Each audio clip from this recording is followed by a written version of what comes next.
And we are back. We are back, bumble bitches. The glasses are foggy. Yeah. Yeah.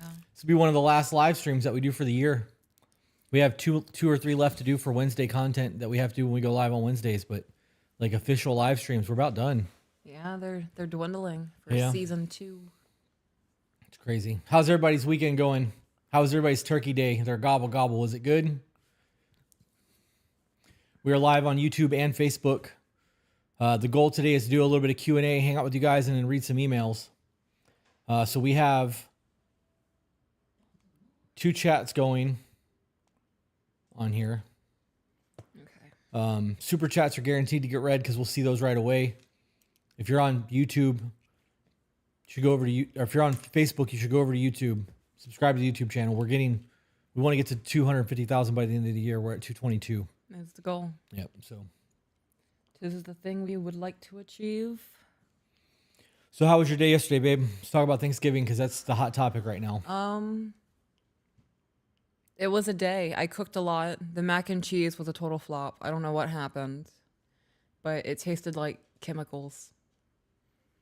I wonder if it was the cheese you used. That's what I was thinking because there was a new mozzarella cheese I had to get because my original brand is out and it's not the organic slices of whatever I usually get. It was that processed, shredded.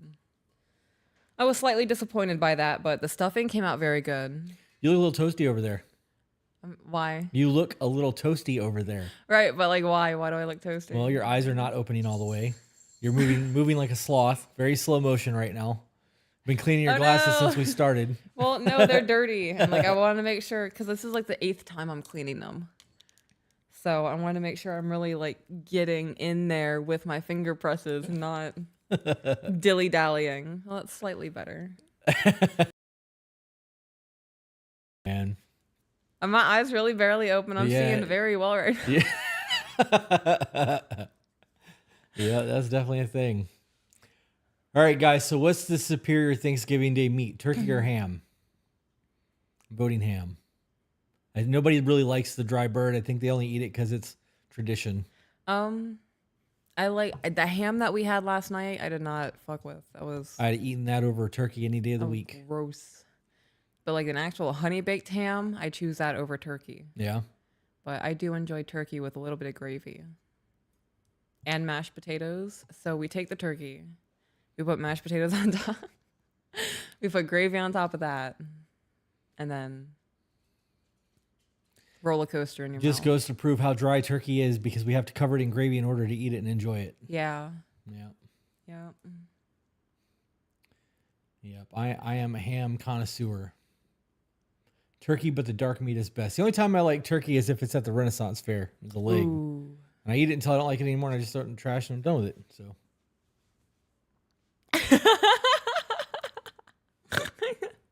I have to take a picture of her face from my perspective because I can barely see her eyes above my knee. Yep, that's it. That's I'm so sorry, babe. You have to be able to see this. Okay, come here. This is the one time I'm picking you up today. I'm going to stick to it. You have to help me, though. Get up here. There we go. Okay. Oh, you butthead. Okay. that's not going to last. What, her being up here? Yep. Or my word? Kind of both.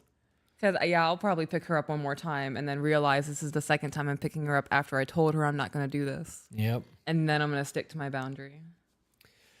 Okay, so it doesn't look like there's a whole lot of things happening in the chat right now. I'm guessing that today's probably going to be a slower live.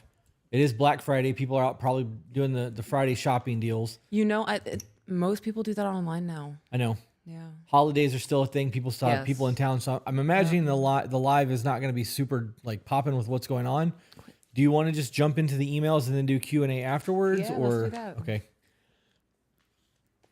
All right, Lilo. We're going to look professional. We're going to keep this kind of theme today because of the holidays. We're going to talk about in-laws. Stop licking me.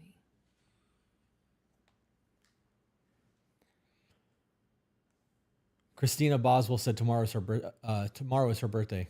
Ooh. Happy birthday. I used to give people, now she's licking my laptop. Hey, hold on. Should I kick her off my lap? Can't say nothing because if I tell you to put her down, it's a self-fulfilling prophecy. What do you mean? Because I was like, that's not going to last. Dang. Right? So I'm not saying shit. I'm going to just sit here and wait and watch this play out so I can be like, told you, without having any type of influence in it. That's hilarious. No, she was licking the laptop and I got distracted. What was I going to say? I have no idea. What were we talking about? Putting her down from licking the laptop. Before that. Said something about somebody's birthday. Somebody's birthday. Tomorrow's someone's birthday. Yep. Yeah, you were toasty. Dang. Dang. That's funny.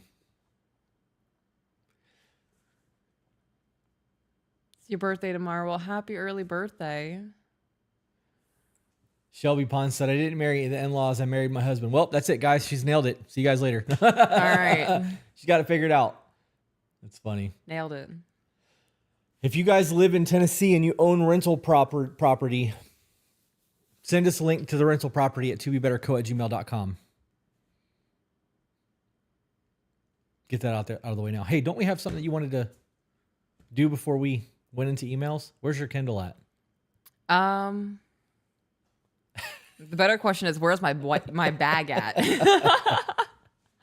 But yes, Carrie for the clutch. Don't worry, there's nothing important in there. I mean, there is, but it Zach can be said, replaced. put some butter on her forehead because she's toasted. Thank you. So I got the William said, is her eyes open? they feel like it. Hey, if you can see, that's all that matters, babe. You know, Just don't smile too hard because then you won't be able to see. no, it. now my eyes are closed. Just for clarification. But now that we're talking about my eyelids, they're definitely feeling like they're getting a workout.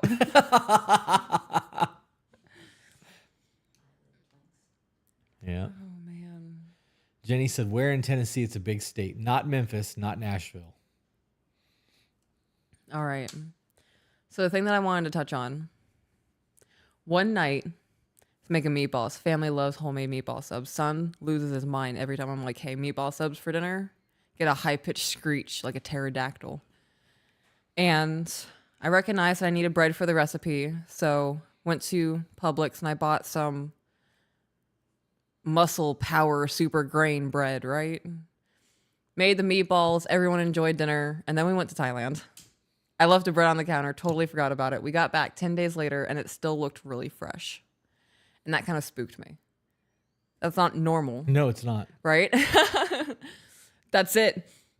That was the one time. And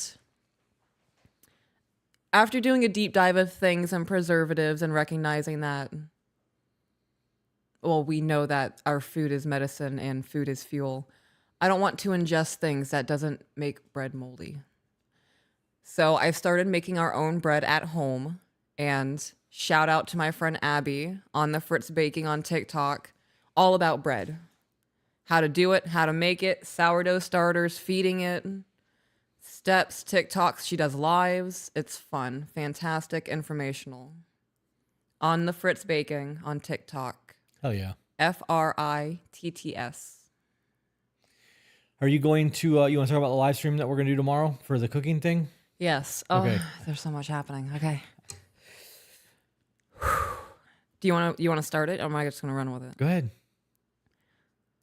I'd rather Naruto run. No. So tomorrow, what time are we doing this tomorrow? Do we have time for that yet? Whenever you want. Tomorrow's Saturday? Yep, tomorrow's Saturday. Say like 10 a.m. Eastern Standard Time. Okay. We're going to bake a pie. We're going to bake a apple cream pie. You can make the dough from scratch. I'm going to post the recipe for that on Patreon. It's already up. Posted it last night at 9:45. Publicly. Oh, okay. So the recipe's there. People can see it. The dough that you're making, if you're making a crust, that's not on the recipe. Okay. So people will just be able to hang out with you while you do that part. Okay. Well, that's something that needs to be refrigerated beforehand. So I'll send that over to you tonight. Get that posted as well. Or you can just buy an unbaked pie crust. Yes, way easier. It is easier. I like the flakiness of the homemade crust, though. Yeah. But we're going to do that. We're going to bake together. We're going to bake a pie, and this is my husband's favorite pie. Yeah, the one you made yesterday is almost gone. There's 2 slices left. It is, so we need another one. I might make 2. Yeah, the beauty of those pies is that you don't need to really take it out of the pan. No. And like as fast as I eat them, you don't even really have to wrap it. You just put it in the refrigerator with a fork and the pan. So when you walk by the fridge, you can pop the door open. Yeah. Spoonful, a few in your mouth, and then go sit down on the couch until you get the urge to eat again and just go do it again. Right? That way you don't feel bad for eating the entire pie in one sit. You eat it all in a day. Yeah. Right. And it's apples, so it's healthy, right? Right. It's all organic ingredients. Yeah. Samantha said we just made apple crumble pie. This is pretty much the same thing. Granny Smith apples. It's got a cinnamon, sugary top, crumble crusty. topping. Yeah, it's amazing. I'm gonna make one without walnuts for you and one with walnuts for me. Yeah. Yeah, I like the nuttiness of the walnut. Before we jump into the email, Rain on Facebook said, "How do you get your boyfriend to stop shitting?" Shutting. It says shitting down or getting shutting. defensive when trying to talk calmly about something he's done. That is bothering me. I don't know if I should be asking here or commenting in a non-live post. I really enjoy the few posts I've seen so far. How do you get your boyfriend to stop shutting down or getting defensive? Or getting defensive. Your delivery. I was about to say, yeah, the approach. Yep. Soft startups. The response to his reaction or response. Yeah, we have a couple videos up on the YouTube channel that will help you with this. It's the I versus you statements and the soft startup. Watch those. And if those don't work, then come back with a specific email about what's happening, and we can answer your email. But that's one of those things that until you actually tell us what's happening and how the conversation looks, we could throw out 500 hypothetical situations and none of them touch your situation. Right. I versus you statements on the YouTube and the soft startups is where I would start. And if that doesn't help, then send an email. All right, let's run it. Okie dokie. This is titled, My Apologies, Take 2 Advice. I read your reply and realized I had dumped quite a bit in my previous email. It was a follow-up. And I'm sorry for that. Here is a shortened, less trauma dump message. I, 31 female, my significant other, 30 male, have a fantastic relationship. We have the same views on what we would like our future to look like. We have been dating for a year and a half. We don't have arguments. We have discussions. If something arises that is a concern, we immediately discuss it. We are so heavy on communication, which I absolutely love. However, I have a processing disorder, and he has ADHD, so communication can be difficult, especially when emotions are a little high. We both have past traumas. His previous relationships have also been of abuse and infidelity, to the extent of having to do a DNA on both of his children after birth. I think that should be done anyways. Yeah. I know that there are people out there who say that in doing that, you're telling your person you don't trust them and all of that shit. But why wouldn't you want to just be sure? Right. Like if we ever had a kid, which God forbid, because I don't want to do the kid thing ever again. But if we ever decided to go that route, even though we have the relationship we do, I would still DNA test. Right. If there's a 1% uncertainty in my brain, that would be enough to drive me fucking crazy. Yeah. I think that if people are going to be in a relationship and they're, why wouldn't you just want to have that peace of mind? Right. And with the way that fucking kids are taken out, like swapped at birth, you remember those TV shows? Oh my goodness. Mama, you should be getting your fucking DNA test too. Let's make sure here. That was one of my biggest fears. Yeah. Oh yeah. I've also seen a lot of hospital shows where parents find out that their newborn has like a long-term illness and they swap out for a healthy baby and take home the healthy baby unbeknownst to anybody in this. Yeah, it's wild. TV's insane. Yep. Yeah. Continuing on. Yes. Okey-dokey.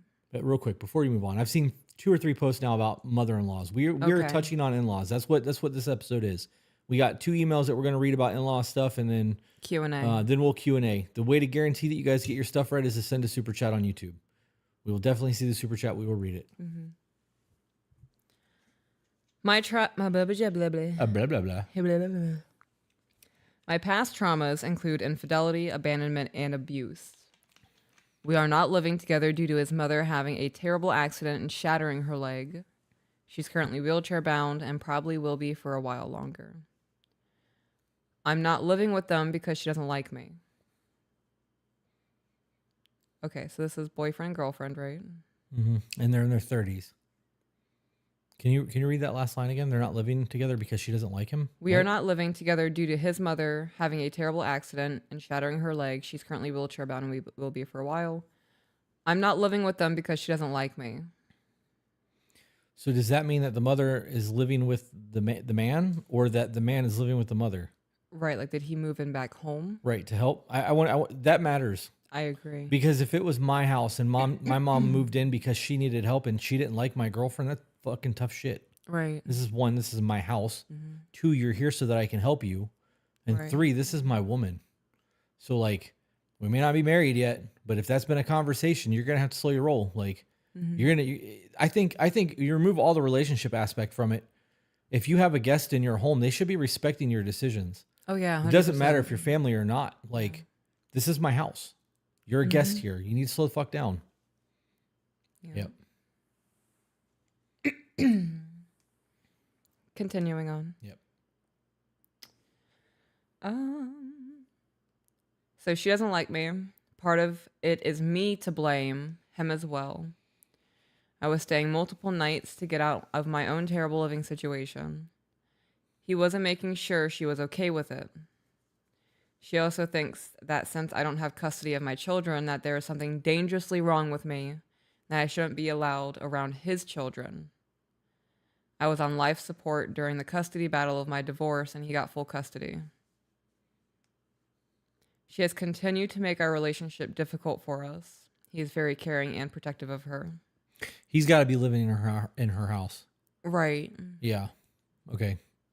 If he's not living in her house, if he is paying his own bills, she moved into a spare bedroom in the home that's in his name, and she feels that she's entitled to know when or if the girlfriend's coming over or if she's moving in or has a say in that, that's inappropriate. Right. I agree. I don't think that there's anything wrong with being like, hey, so-and-so's coming over tonight. Right. Just so you know, Just like, a heads up. you know, don't be farting on the couch. Yeah. We have company coming. Like, that's just common courtesy. I also think that she said that this is partially her fault and partially his fault. If he's living with his mom, and if he's living there only to help her because she crushed her leg, Right. if you're 30 years old and you have your own place, you have to break a lease, or and like the stars align and maybe your lease is up and you're going to move back in. Like, it's hard to disrupt your life to go and take care of another person. That's not just something that happens overnight. There should have been conversations that were had in the beginning of that too. Oh yeah, like very deep, serious. This is life-altering decisions here. Yeah. But I think from a man's standpoint, moving back home, there should have been conversations had there about, I understand that this is your house, and I am moving back in here because you need help. I'm not doing it because I need help. I'm here because of you. So I'm going to continue to live my life and do the things that I'm doing while I'm helping you. And when you're back on your feet, I'm out of here. So there needs to be a level of common courtesy and civility in the house at all times. I got to be honest, if that situation was laid out and somebody in our family was hurt like that and I was being shit on and there was constant tension and drama and I'm there to help, I'm not going to want to help. Like, I'm here by choice. Yeah. There needs to be a space of like love here. Like, I'm here because you need help. Right. Grace on both ends. Right. Not because I have to be. Right. I agree with that. Okay. All right. Continuing on.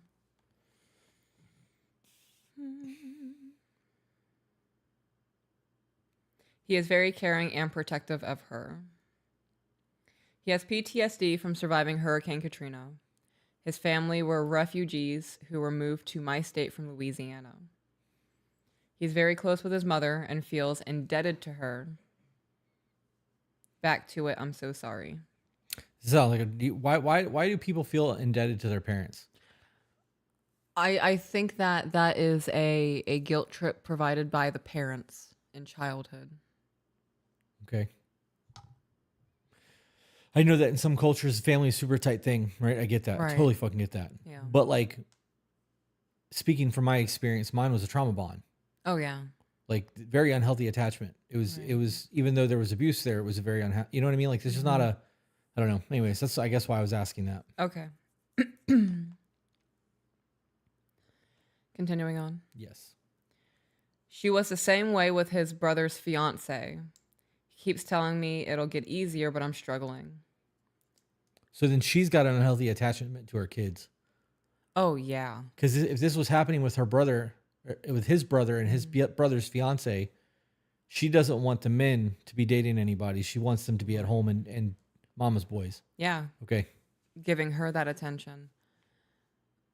Some boy mothers, some men's mothers, right? This continues on into adulthood for a lot of situations where mothers are like this. Especially if the mother's single, there really is that weird craving of intimacy. And if it's shared elsewhere, like claws come out. Yeah. Yeah. And I would not take that personally at all. That is a very deep-rooted wound in the mother. And then by proxy, that's sprinkled onto the sons, and they have their own things that they have to battle from that. Fallout or overspill of their mother's trauma. Yeah. Gosh, being a human's a mess. He keeps telling me it'll get easier, but I'm struggling. So what is he doing to help make this easier? Oh, pardon me. Right. So what we've heard from so far is that she's making it challenging for you guys to be together and she doesn't like you. Is there any boundary setting? I'm not going to talk about my relationship with you. Yeah. She makes me happy. That's all you need to know. Right. And that needs to be the conversation. Right. And it needs to be from a point of, I'm here to help you. Yeah. And like my husband said prior, and said just now, I'm here to help you. And life is altered drastically to accommodate other people. And most of the time, hopefully it's done out of caring. But that can certainly be soured by somebody's behavior towards the person who's caring for them. So if that boundary hasn't been set of, I'm here to help you, this isn't just a right to me that you have to have me here. That hasn't happened. That also needs to be a topic of conversation. This falls into the same people who are saying things like, but it's my mom. Yeah. Well, it's my mom. I really don't want to be there, but it's my mom. Right? Like, you really need to look at the situation if that's the case. If it was anybody else and you wouldn't be there because of the way that she's behaving or the way that things are playing out, Right. it says a lot. Yep. We got an early access from Lorraine. Hope you and the family had a wonderful holiday. My baking specialty is caramel apple cheesecake pie. Always a hit. Take care. That sounds fantastic. Yeah. I love pie. I think pie is my favorite dessert. Yeah. Yeah. Brownies, peanut butter brownies. Reese's peanut butter brownies, to be more specific. Yeah.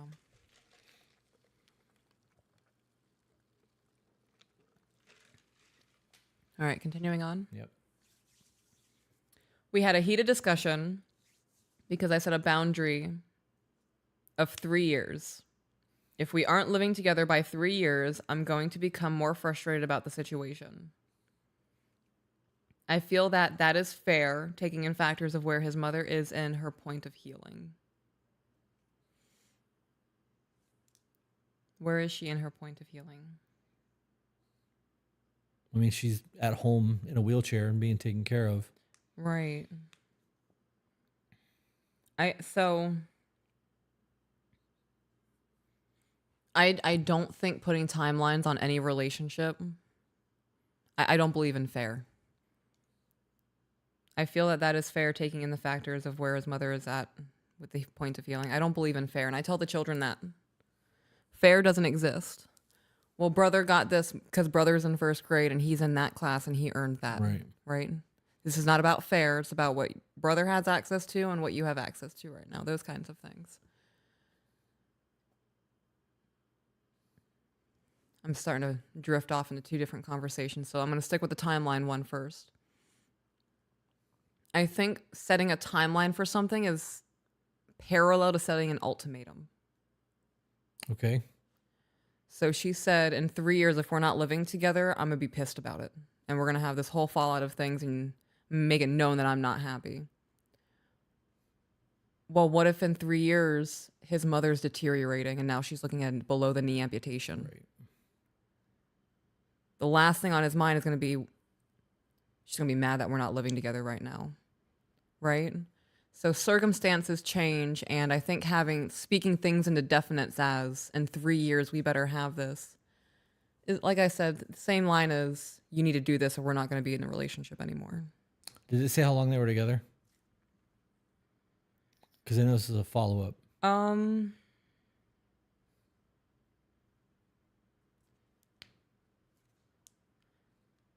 Not that I can see. Okay.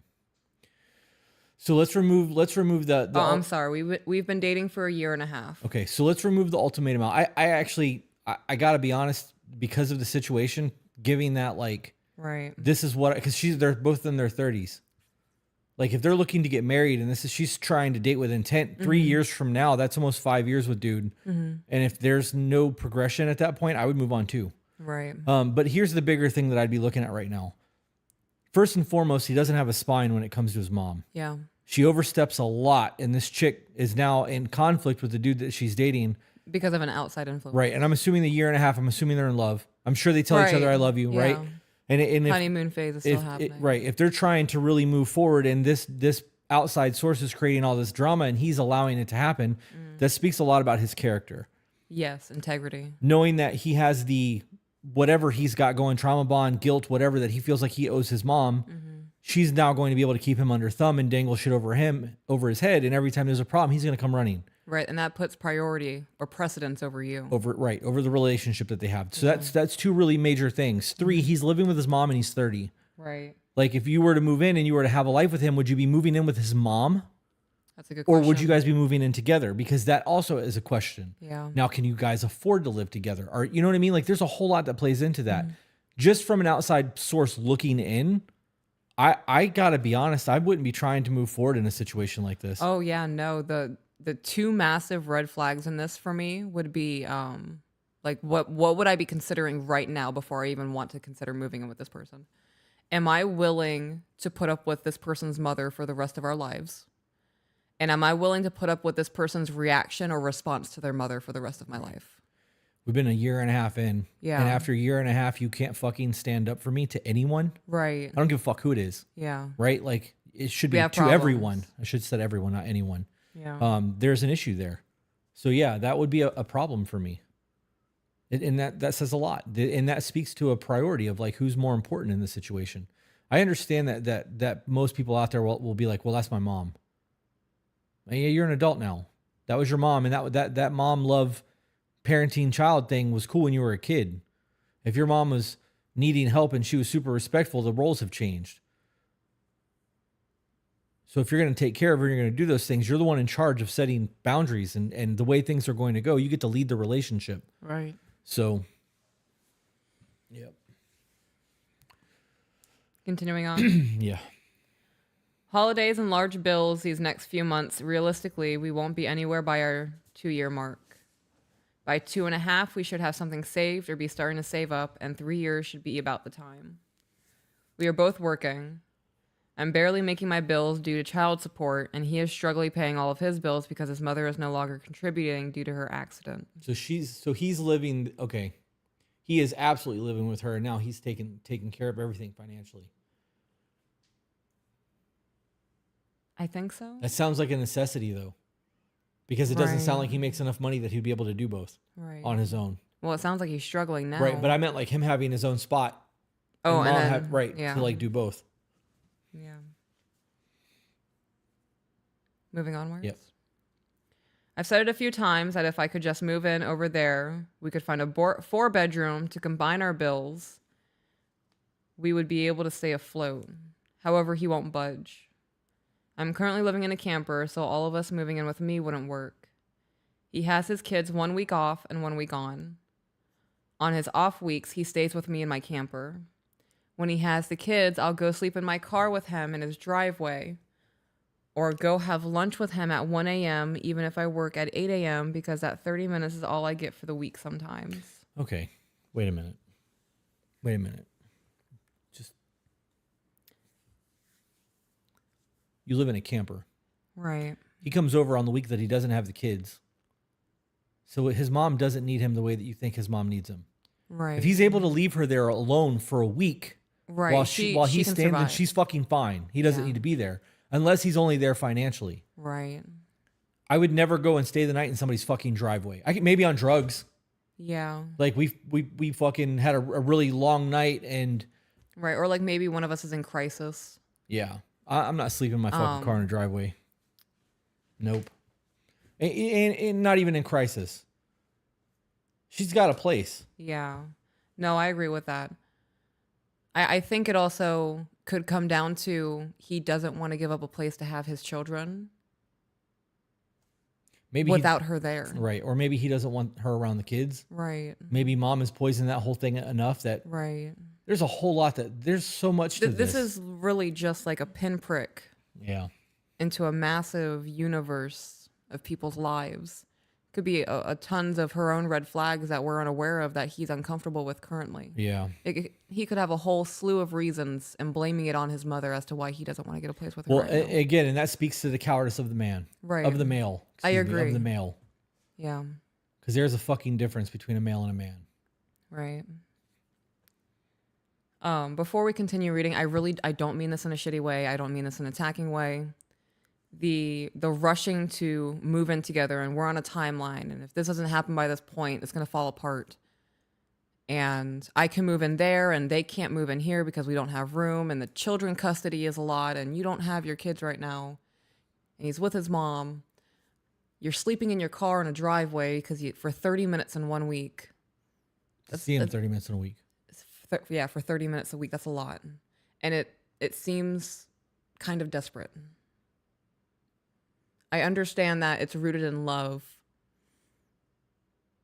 but it sounds like there's a lot of anxiety and abandonment maybe, or like grasping at, I need as much time as I can, and if it doesn't move the way I think it's going to move, we're not going to make it. Yeah. Does that make sense? It does. But this situation too is love. Love is not enough. Yeah. Look, I'm going to piss off a lot of people with this. And, and Okay. I got to be honest. I don't give a shit if this bothers you guys. All right. And specifically you guys, men. Okay. I don't have a tolerance for this nonsense. Yeah. First and foremost, if you don't have a backbone to just say what the fuck is going on to the person you're with, you're a coward. That's number one. And it doesn't matter if it's to your mom or to your woman or to your baby mom or whatever the situation is. There's a time to make civil conversation and placate situations and make sure that everything is running smoothly for the sanctity of children or court cases or whatever that's got to go on. I get that aspect of things. But when people start bringing drama into your life and trying to puppeteer you like a marionette puppet and dictate the way that you do, and you're playing on somebody else's strings, like that's not acceptable to me. Also, if he's working a normal full-time job and he's able to be without his kids for a week at a time, he should get a second fucking job. Not being able to take care of your world because the one job that you have is not paying enough, you get another fucking job. And you save a little bit of money, and then while you're working those two jobs, you look for a single job that pays you what you can make on both, and then you quit both jobs and go work the other job. And you play that leapfrog game in your career or in your field until you get somewhere. Mm-hmm. This idea of she lives in a trailer or a camper, I'm sorry, she said a camper, not a trailer. She said camper, yeah. Sleeping in dude's driveway, and he's living at home with his mom and he's in his 30s. Like, this is not the type of man that I would be chasing if I was a woman. Gosh, no, this is not successful future to me. Okay, this might offend a bunch of women, but this is really screaming, I need validation right now, and I need the relationship, and I need that life is going to be okay, and not looking long term. Right, but how would that life be okay? Because he's validating in the moment. So the woman that I was before I evolved and grew, I did not think about the next 5 years. Even as a mom, I'm not thinking about the next 5 years. I'm not thinking about the next year. I'm living paycheck to paycheck, and I'm worried about making sure that the man that I'm with is still going to be here tomorrow, because I know that I'm a mess right now.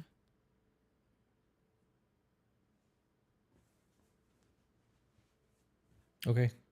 I don't understand how that works. It doesn't.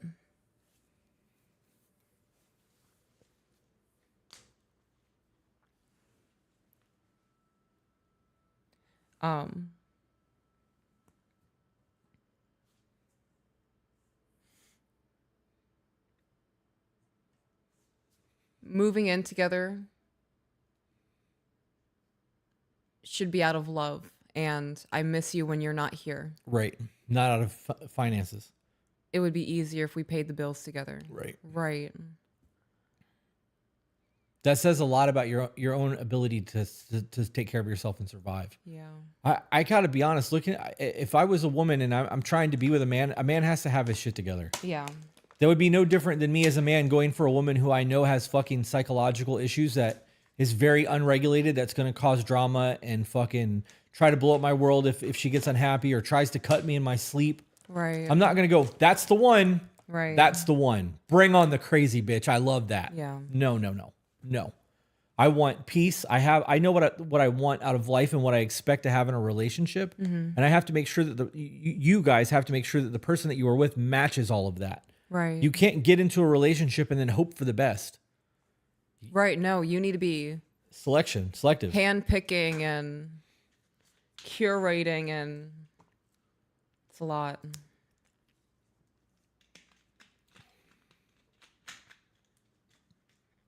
Okay. Me now, healing, continuing to discover things about myself and finding new ways to cope with it and accept it and continue living life. If this was our life, we would have a goal plan, right? We would have a 3, 5, and 10-year plan of where we want to be in life. It's not going to be, well, if we don't have this by 3 years, I'm going to be so fucking mad at this relationship. I'm going to make your life a living hell. It's going to be, how can we make this happen? And if you're not worried about that, you're not the person for me. I hate to be this person that says it's easy as that, but it is as easy as that. If you are not goal-oriented and in line with what I want, why are we here? And the week that I can't see you, we're going to build up anticipation and misses and get excited for cuddles and make out sessions and all these kinds of things, and cooking dinner together and watching our favorite show and binge catching up to all the things we've missed. Right. Well, that would definitely be the case on like somebody that works on the road or is gone. This situation doesn't feel like that. Well, it's a week on, a week off. Right, because of his kids.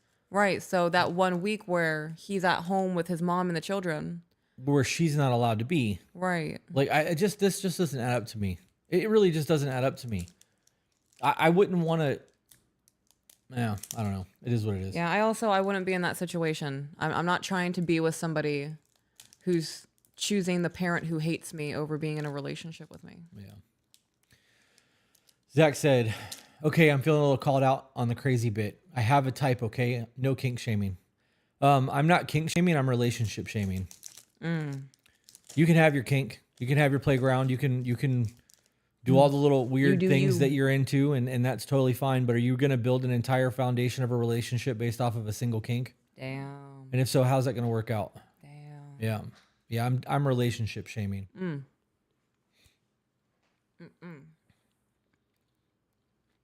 You little no.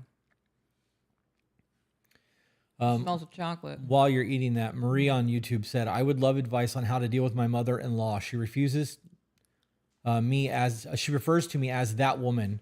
Yesterday I wasn't invited, but she invited my man's ex, his child's mom behind my back, our backs. Your husband is the problem here. Yep. She then said my husband only stayed while his son was there with his mom, then left. His mom called to tell me Samuel needs to be alone with people that love him unconditionally. This is your man's the problem in this, guys. Yeah. All of you who are dealing with in-law problems, the person that is related to that in-law is the fucking problem. Right. If my mom was like that woman, I'd be, what do you mean that woman? You mean my wife? Because that's what she is. And if you can't refer to her as such, don't fucking talk to me. Right. I don't refer to your husband as that guy. There's a mutual respect that needs to be had here. I don't give a fuck who you are. You're not going to disrespect the person that I am a man. I'm supposed to be the protector of and leading the house. Where's the protection in that? Don't get me wrong. I feel that women should do the same thing. But when it comes to the man leading his house, you people who marry men that can't stand up to their fucking parents, you don't have a leader. You have a sheep. You made a poor choice.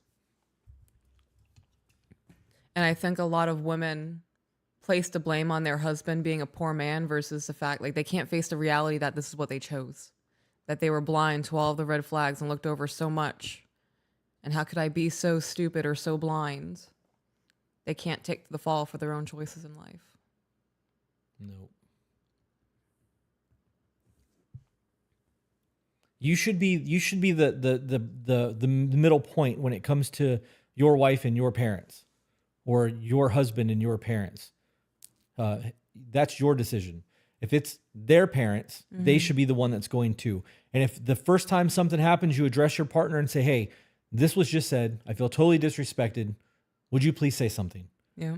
If he goes, I'll take care of it, and he or she takes care of it, and it happens again and it goes unchecked, then you step up and say something. Because the first time, if you don't and you allow, you just jump in and do something, you're not going to create waves between your person and the parents or the in-law. If you give the opportunity to correct that behavior and the person that you're married to doesn't correct that behavior, then you have nobody to defend you. It's you against everyone at that point. Fucking run it. Let's go. I'm not going to be treated like this. Right. And have at it. Where is your boundaries? Where is your self-respect? Where is your self-worth? Like, I view that as a problem.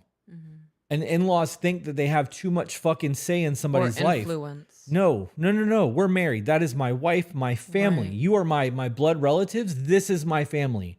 We share DNA. I fucking chose them. Right. Don't make me choose them over you because I fucking will.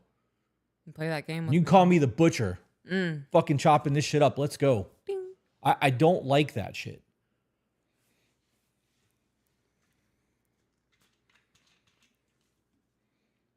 Continuing on.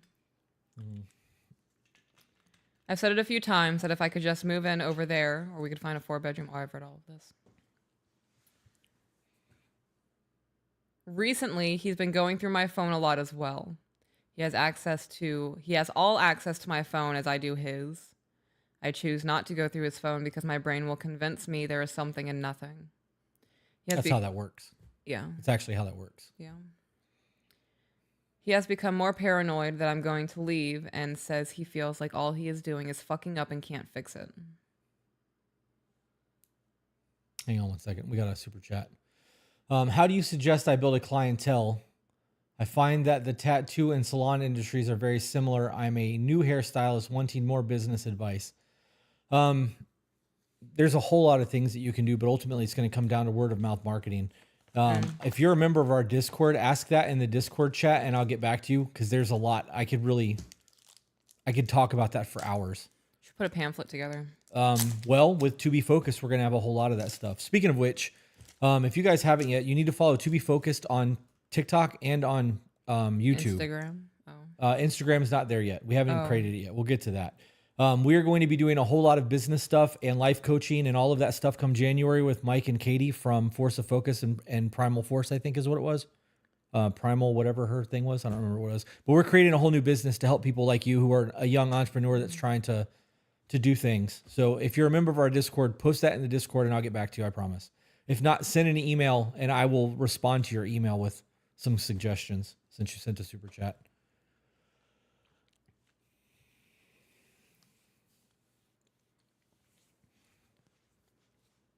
Is that end thought? Yeah, I'm done. Okay, because I want to touch on this real quick. The emailer says he has become more paranoid that I'm going to leave and says he feels like all he is doing is fucking up and can't fix it. Due to my past experiences and my past traumas, that you deserve better than me.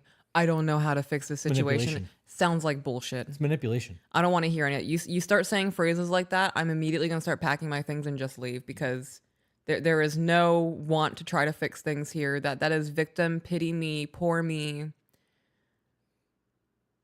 Like somehow I'm the one upset, but I'm apologizing at the end of this conversation. It's narcissism. Right. Yeah. As much as I fucking hate that phrase, that is a form of narcissistic abuse. Yeah. We're not going to ever address the things that's really going on because I'm going to guilt you into feeling bad for me. And we're going to change the entire conversation. And in the end, you're going to feel like you were wrong for bringing that shit up. Mm-hmm. Yeah. Yep.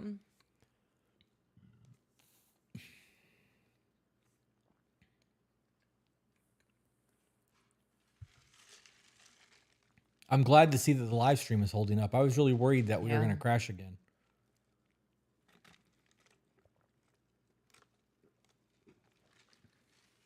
Why does he feel like he's fucking up?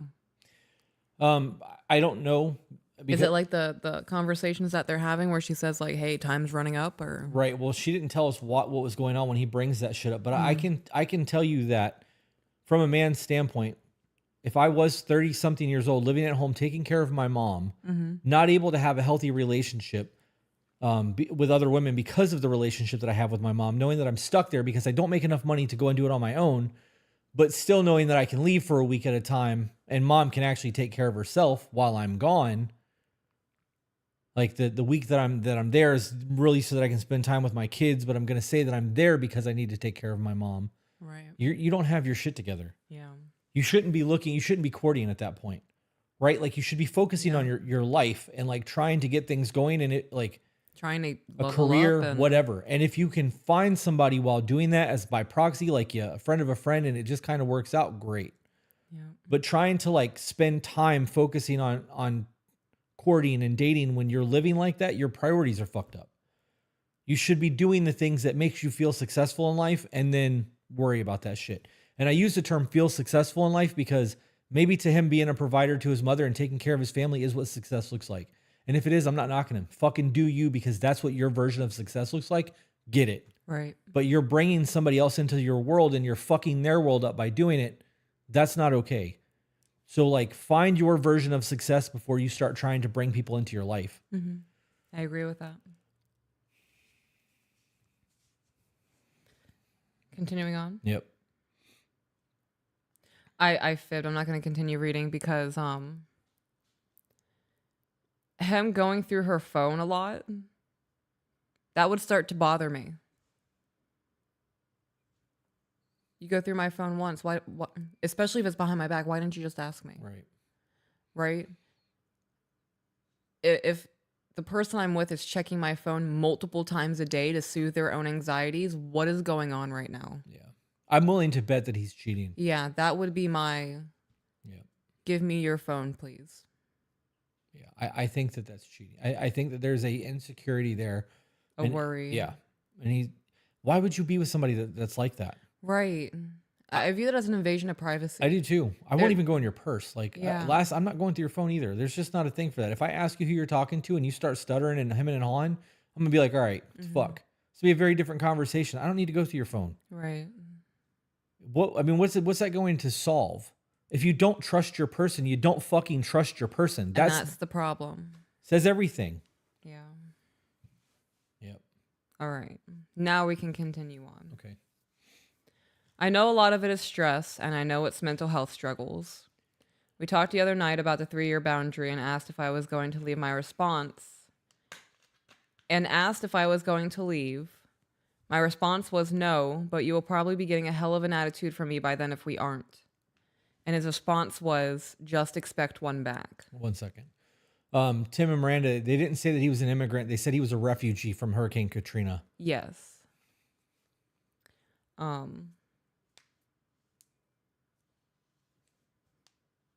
That whole asked if I'm going to leave, and my response was no, but you'll probably be getting a hell of an attitude from me by then if we aren't. What kind of response is that? Right? I have a whole thought, and then I'll pass it over to you, babe. So me as a woman and as a wife and as a mother and as a mentor, I try my best to uphold grace and be an example of poise and being eloquent and elegant and all of the things that make me feel valuable as a woman in my marriage, in my children's lives, in society, all those kinds of things. And that response, no, but you will be getting one hell of an attitude from me by then if we aren't. Being asked if I'm leaving, that question for me is derived from abandonment. And abandonment's not a fun thing to experience. So I'm not going to answer that with anything sarcastic or snarky because It's very rare for a man to open up emotionally like that and ask for reassurance in something. So he asked for reassurance, and your response was, me, me, me, me, me. No, I'm not leaving, but just know I'm not going to be happy, and you're going to be getting whatever from me and whatever.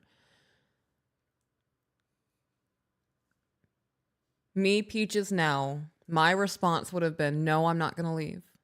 I love you. I want to make this work. I'm frustrated. I'm frustrated now. Will I be more frustrated by then? Probably.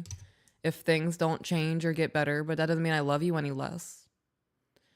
Now, if there is an underlining issue of he's lazy or he's not goal oriented or you don't see the future changing and this is going to be the rest of your guys' life, that needs to be a different conversation.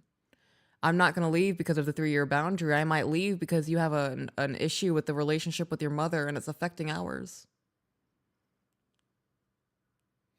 I'm glad that you went as deep as you did there. Yeah. Because some of that was what I was going to cover and you weren't going there and then you did. So I don't have to cover that. The response to that is, to her response specifically, no, but I'm going to have a problem or I'm going to have an attitude Hell or of an whatever. attitude.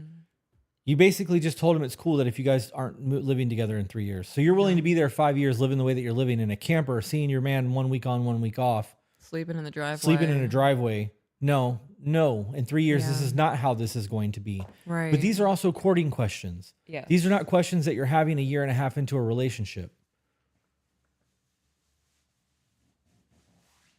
My feet need to breathe.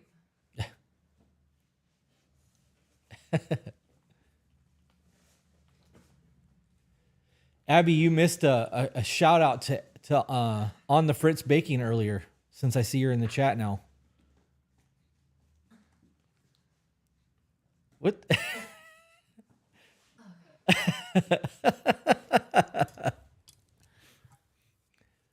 Okay.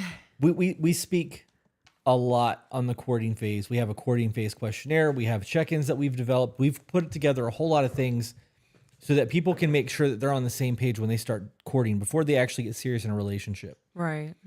These things are there for a reason. You want to make sure that your retirement looks the same as somebody else's. You want to make sure that your goals in life looks the same way, that your parenting styles may be the same. Mm-hmm. If you think that you need a leader or you don't need a leader, maybe you're a really high-end earning woman and you want a man who's going to be a stay-at-home dad. Well, if you get a roughneck who refuses to not work, you're not going to have a good relationship because you're not going to have what you want out of that. So like all of that really plays in. And if she's dating with intent and she wants to marry and settle down and have a life, 5 years waiting on that to happen, not knowing if it will or not, because she just said, no, I'll still be here. You've given the okay to not do shit. Right. I don't see anything wrong with being honest and being like, look, 5 years, 3 years from now, if we're not together, I'm out of here. Like, I'm not going to continue to pour into this and invest my time and energy into someone who's not willing to do the same. Or has priorities elsewhere. Right. Which is okay. Yeah. People are allowed to have priorities elsewhere. Just say that. Yeah. Yeah. Got to protect your peace. His response being just expect one back, meaning attitude. That sounds like such a little like 7-8-year-old boy answer. That's what that sounds like to me. Yeah. That doesn't sound okay. So I have gone down the rabbit hole of intimacy and the type of connections that people can have, and intellectual intimacy is a very huge thing. And I like this is not accurate at all because we laugh at farts, but I feel like we have like Jordan B. Peterson type conversations in our living room. There's a difference between emotionally childish, like fart jokes and shit like that, and not being smart. Right. You know, everybody's got the things that they find funny. Yeah. Farts are funny to me. I can't help it. So no, I laugh at it too. It's funny. But intellectual intimacy is one of the higher ranking intimacies that people not just crave in relationships, but they need it. They need that mental stimuli, or they get bored and they seek it elsewhere. Right. If you can't have intelligent, like, challenging conversations, thought provoking. Like if you can't have that in a relationship, eventually all you're going to talk about is chores. Right. There's not going to be a Or hey, tit for tat. right. Did you see this article today? And then having a conversation about it. Well, what do you think about this? Did you see that there's a 1,500 migrants moving to the American border that are going to try to get here before Trump gets office? What do you think about that? Right. And you have that back and forth, and maybe one person is staunchly anti-immigrants, and maybe the other one's like, well, I watched a video of a guy who was traveling with one of those caravans and the things that he went through and blah, blah, blah. And now you've had like a 3-hour conversation that's giving you insights about your person that you would have never had otherwise. Right. Because you're both intellectual. So I definitely think when it comes to an intelligence level, you should be dating on an even keel. And growing together. And growing together. Right. Continuing to level up the intelligence. Yeah. That expect a hell of an attitude, well, expect one back. It sounds like an elementary school recess. This is my slide and you can't go down this level conversation. Well, if you want it, come get it, motherfucker. Play Red Rover over here, bitch.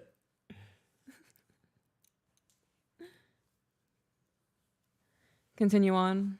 Yeah. Which I do because by 3 years, if I can't wake him, which I do because by 3 years, if I can't wake up to him in bed with me in the morning or be able to make him and all of our children breakfast on a Saturday morning or anything of those sorts, I'm going to start being upset. Who's to say you're going to have your children by the 3-year mark? Right. Right? Well, I'm going to hit you with something that my husband tells me all the time. It sounds like you're cashing checks for a debt that you don't have yet. I'm not trying to figure out our living situation. I want to get my kids.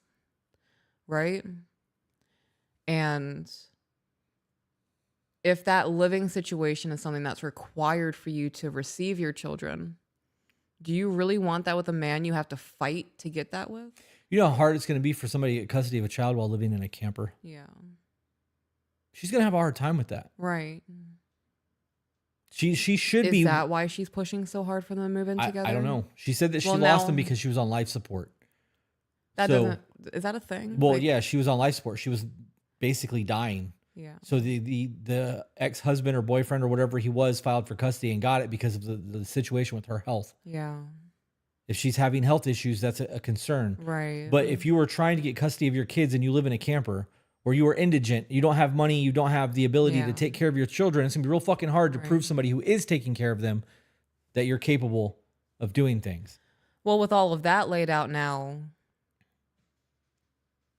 if this were me, now I would be questioning, like, do I really want this with this man, or am I just pushing to get my end goal in life? Right. And that end picture is having somebody there to raise children with. Right. Well, I mean, wouldn't you want somebody Right. that wants to be there if that's the case, though? Right. For a really long time, oh gosh, I can't believe I'm about to admit this. Every relationship I was in, I believed I was going to marry the person I was with. Because if that relationship ended, my world was ending. And I don't know if that's tied into my borderline or other things that were happening or are happening that continue to happen, whatever. But I was fully convinced, like, I'm in a relationship with this person now, and the next step is they have to ask me to marry them or I'm going to lose my mind and get pissed. And that's a very unhealthy mindset. Yeah. And that is very much a mindset of, it doesn't matter who's in this spot right now, it just needs to be somebody who's willing to fill it. Not somebody who I want to have in this spot to build a life with, that we have goals together with. It was, I need to be in a relationship. I need somebody to love me or I'm not okay. Right. And this is slowly starting to run parallel with my past experience of myself, of craving the end picture of the family versus building it with somebody who wants to be there. Yeah. I think everybody wants that happy ever after. Everybody has an idea of what their end of life looks like. Mm-hmm. Whether you believe you're going to die at 27 and be a member of the 27 club, or you think you're going to live to be 100, you have an idea of what your future is supposed to look like. We think about that shit our entire life. Did you order something? Who the fuck is at our door? Really? Yes, really. That's what she's saying. Yeah. Good girl, Ivy. Let's go babies. Bonsoir. Oh, What's that? Amazon. Oh. Continuing on. Yep. I want what he wants. I want to cook and clean for our families. I want to do everyone's laundry and drive everyone to school, pack lunches, and dance in the kitchen while I'm cooking dinner, and he wants it too. How would you know that that's what he wants? Right. Because is that what he said? What? Cameras. I don't believe that. I believe that when we want something, we'll do everything in our power to make it happen. Mm-hmm. Right? If you truly want it, you're going to fucking go for it. Yeah. If you like the idea of something, yeah, that's a great idea. Yeah, one day, babe. I'd love that too. Yeah. It sounds like lip service to me. Right. Continuing on. Yeah. I want to be able to help financially support him as much as I do spiritually and mentally.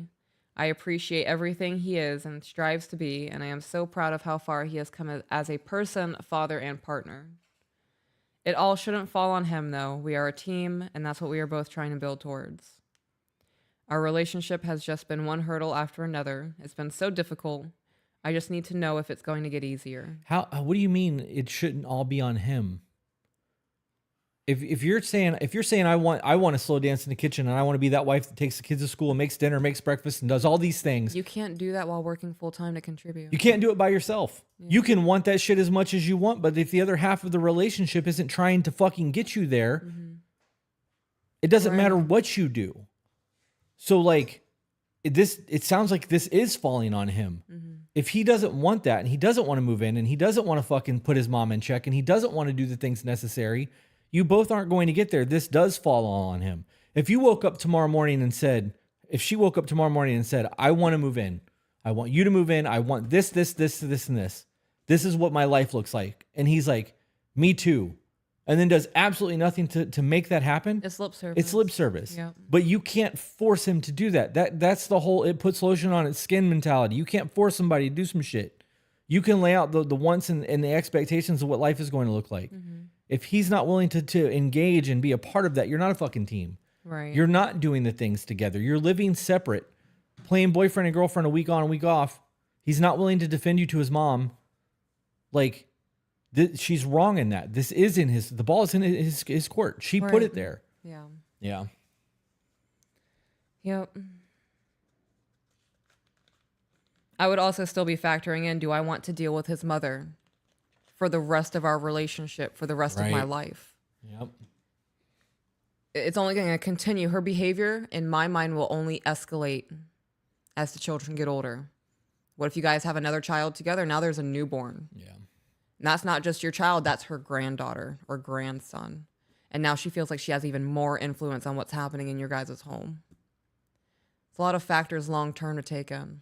Yeah, you would also have to think about the fact that she said that she wanted both kids, like both groups of kids, to be living together and doing shit. Right. In the event that the grandma, the mom, his mom was there and all of that, how long do you think it would be before she started saying that kind of shit in front of the kids, which would then poison the children? Yeah. And create a split in the household in a blended family. Oh yeah, it could even divide the children. Yeah, it would. Don't talk about my mom that way. Yep. Yeah. Yeah. It's a lot. Continuing on. Yep. Is there anything else we can do? We have our weekly check-ins. The reports are a little rougher on the weeks we are away from each other than when we are together. Do you have any advice that can help me with continuing patience? I typed through my tears. I think I came to thank you as well as ask for advice because finding you two has helped me understand some things better, and I'm trying to have him start to listen to y'all too, so we can see how passionate you two are about each other and the life you have built together. The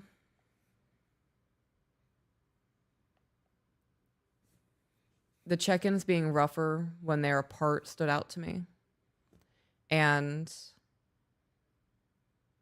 based on everything said in the email and the conclusions that I'm coming to, I bet that's based in one of their traumas or both of their traumas. We're not near each other right now. There's a possibility that they could be looking at Instagrams or OnlyFans or talking to other people or these other kinds of things. Filling the space that I would fill with something else that could make them happier. Abandonment could kick in. There could be a jealousy there. A whole slew of things. I would find hobbies, things to occupy myself that make me feel fulfilled outside of the relationship that I have with this person. Do you think having the check-ins every single week when they're not together every single week makes sense? I would do every other week because if you're not in person, how are you doing it? Right. Yeah. I would Right. say doing it Sunday when you come over and Sunday when you leave, right? Or however that would work. Oh yeah. Right? Like, how was your week? Let's have a just catch up. Right, and then a And then a real toodles. check-in Yeah. before you left. Yeah. That makes sense. We have you and I understand that you and I have a very unique relationship. I'm not delusional about that at all. We are very goal oriented. We have very similar interest on almost everything. We don't fight. We have disruptions. We don't have we have never come to a point of gridlock No. in an argument ever. We don't have perpetual conversations of the same thing that's coming Over and over again. We don't do that No. either. So like in that aspect, that's a very, very small percent of the population can actually have that with their person. And I fucking get that. But I also understand that like I had to drive to Tampa today. Yeah. It's 3.5 hours in a fucking car. You came with me because you wanted to drive to Tampa with me so that we weren't away from each other. Yeah. I know for a fact that there are people in my life who would be like, all right, I'm going to Tampa, see you later, and would leave and not offer the woman to come and not try to make sure that they could have that intimacy in a car ride because they would rather go alone and listen to the music and not have to be around their person because it's time away from each other. Right. Our relationship isn't like that. Our relationship is trying to find more ways to spend time with each other to do shit. We have that want to be with each other. We want to make sure that we're growing together. We're having hard conversations. There's a lot of turning towards each other instead of away in all things. If you're somebody who is constantly turning towards your person and all you're seeing is their back, how long are you wanting to do that? Like, that's a red flag for me. I want Right. somebody to turn toward me. I want to know that we're doing this fucking thing together. And like, I don't know. Yeah. I don't want my husband to chase me, right? I mean, I want you to flirt with me and do all these other kinds of things. I want you to walk parallel with me. If I don't want to have to turn around to look at you. I just want to have to turn to the side and look at you. Right. Because we're doing this life thing together. If you're behind me, that's a problem.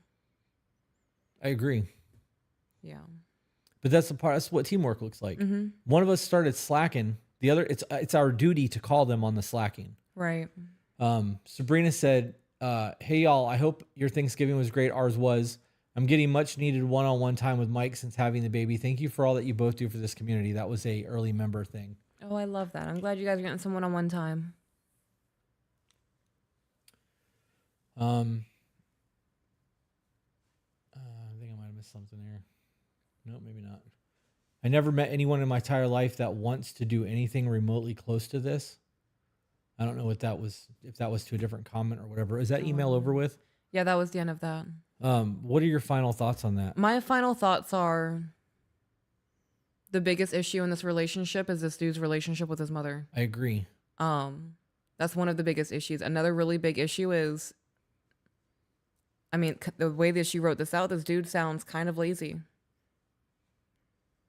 Like there's conversations being had to placate versus actionable conversations being had for our goals in the future.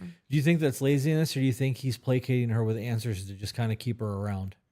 It could be both. It could be, I mean, I said laziness because if he has it cushiony at his mom's house, it gets a nice house. Yeah. And they don't really have to interact while he's there, and he gets a week away from her and doesn't have to, like, he's touched out or something for the moms to understand.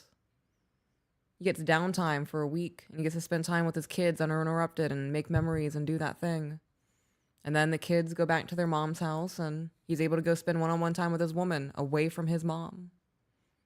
Sounds like the dude's got it kind of good right now. He also has help with the kids when he's got the kids. Oh, yeah, that's a good point. Sounds like the dude's got it kind of good right now. And think about all that. Yeah. Jenny became a member for 19 months. Early access says, in honor of Thanksgiving, I just want to say how thankful I am for the two of you. Also, how thankful I am for I am very each and every person in this community, most especially the Discord community. Tabitha sent us a super chat. Says, I know the live is about in-laws and my email was not about in-laws, but can you please give me some advice at least on the next video? I love you guys. Maybe. If it makes it past the screeners. If it makes it past the screeners. That's how that works. If you guys are sending emails, it's got to go through screeners. If you're a member of our Patreon emails get read faster than everything else. So let's do the other in-law video, and then maybe we'll just Q&A for a while. All right. We don't have anything going on for the rest of the night, so like I don't know what to do with myself. I was gonna get wine drunk and restart the Lego Titanic. Okay. Maybe we can. Oh, don't we have like Tulsa King or something? I think we're caught up on everything. We can redo the Lioness show because I slept through most of that. So you'll get like an episode in and then go to sleep again? Got it. We can do that. No, I slept in today. I slept in until like 6:45. I don't know how you slept so much yesterday. You were asleep by like 6:30 last night. You ate dinner and slept until like 10 o'clock. I was so tired. I wake up every morning at 5 a.m. with the children. Yeah. Yeah, they're usually up pretty early. We have our little morning excursion of finding bugs or spider webs covered in dew or something, or make breakfast or just do chaotic things. And then yeah, even when I get up at the same time as you, I'm not tired like you are at the end of the day. I'm just beat. Probably my diet. Oh, pardon me. It's probably my diet. I think that I'm lethargic because I'm not giving my body the right nutrients. Maybe. I wouldn't be surprised. But hey, that nap last night, woke up at like 10 o'clock. I was up until like 1 a.m. I felt great. That was nice.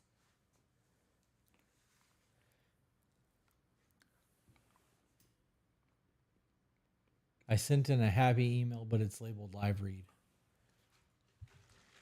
Well, we're gonna do another in-law email, and then we'll see where we go from there. Definitely want to do live. I want to do Q&A stuff.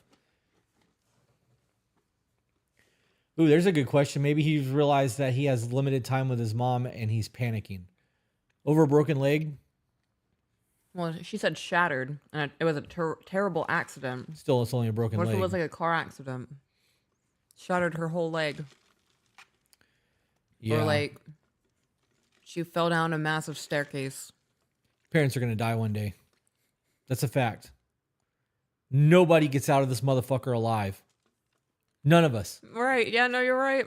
I'm not going to live my life and miss out on my life because I'm worried that somebody else may pass away at some point. I think it's honorable that he's taking care of his mom. Fucking love that you're there for your family. That's awesome. Yeah. But it shouldn't be out of a need of obligation or a sense of guilt or fear. Yeah. Right? It should be doing it because that you love your family and you've got a great relationship with them. And that great relationship should not be impeded because she's trying to manipulate both of her sons and their relationship situations. Mm-hmm. Yeah. You're so hot when you're blunt.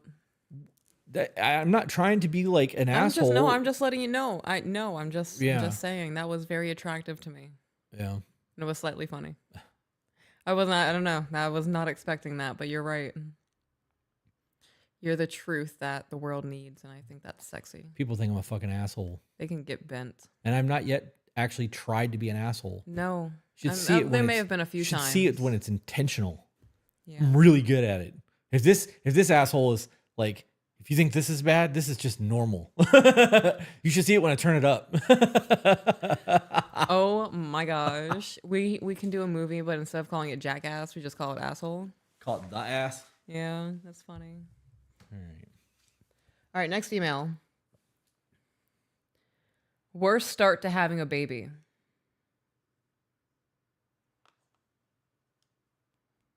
That's a pretty bold claim. Let's see how this goes. Right? Because worst start to having a baby. I mean, that's one way to look at it, but that feels... I feel like I need to talk about my experience with having a baby. Are we doing tit for tat now? The worst experience? I'm going to pause you for a minute. Okay. Tessa said, Chris, my husband's the exact same. It's great. For all of you women who have a husband like me that is blunt and very plain spoken and it, says what they mean, means what they say, how secure do you feel in your relationship knowing that if there's something going on, you're going to fucking know about it? And like some people will be like, that he's just too aggressive and he's an asshole or he's passionate or however you want to look at that. But if I don't like something, I'm going to fucking say something about it. I'm not going to sit on and let it fester and dwell. Like, we're going to have this conversation now and it might suck, but I'd rather have the conversation now than wait 6 months of me silently harboring resentment towards you to the point where I don't even know what the fuck I was mad about in the first place. Right. But it's still there because we didn't resolve it. So now we're going to fight over things that I don't even know what the fuck we're fighting over. Right? Like, I think I don't know. I think that there should be a little bit of, hell yeah, for us. Right.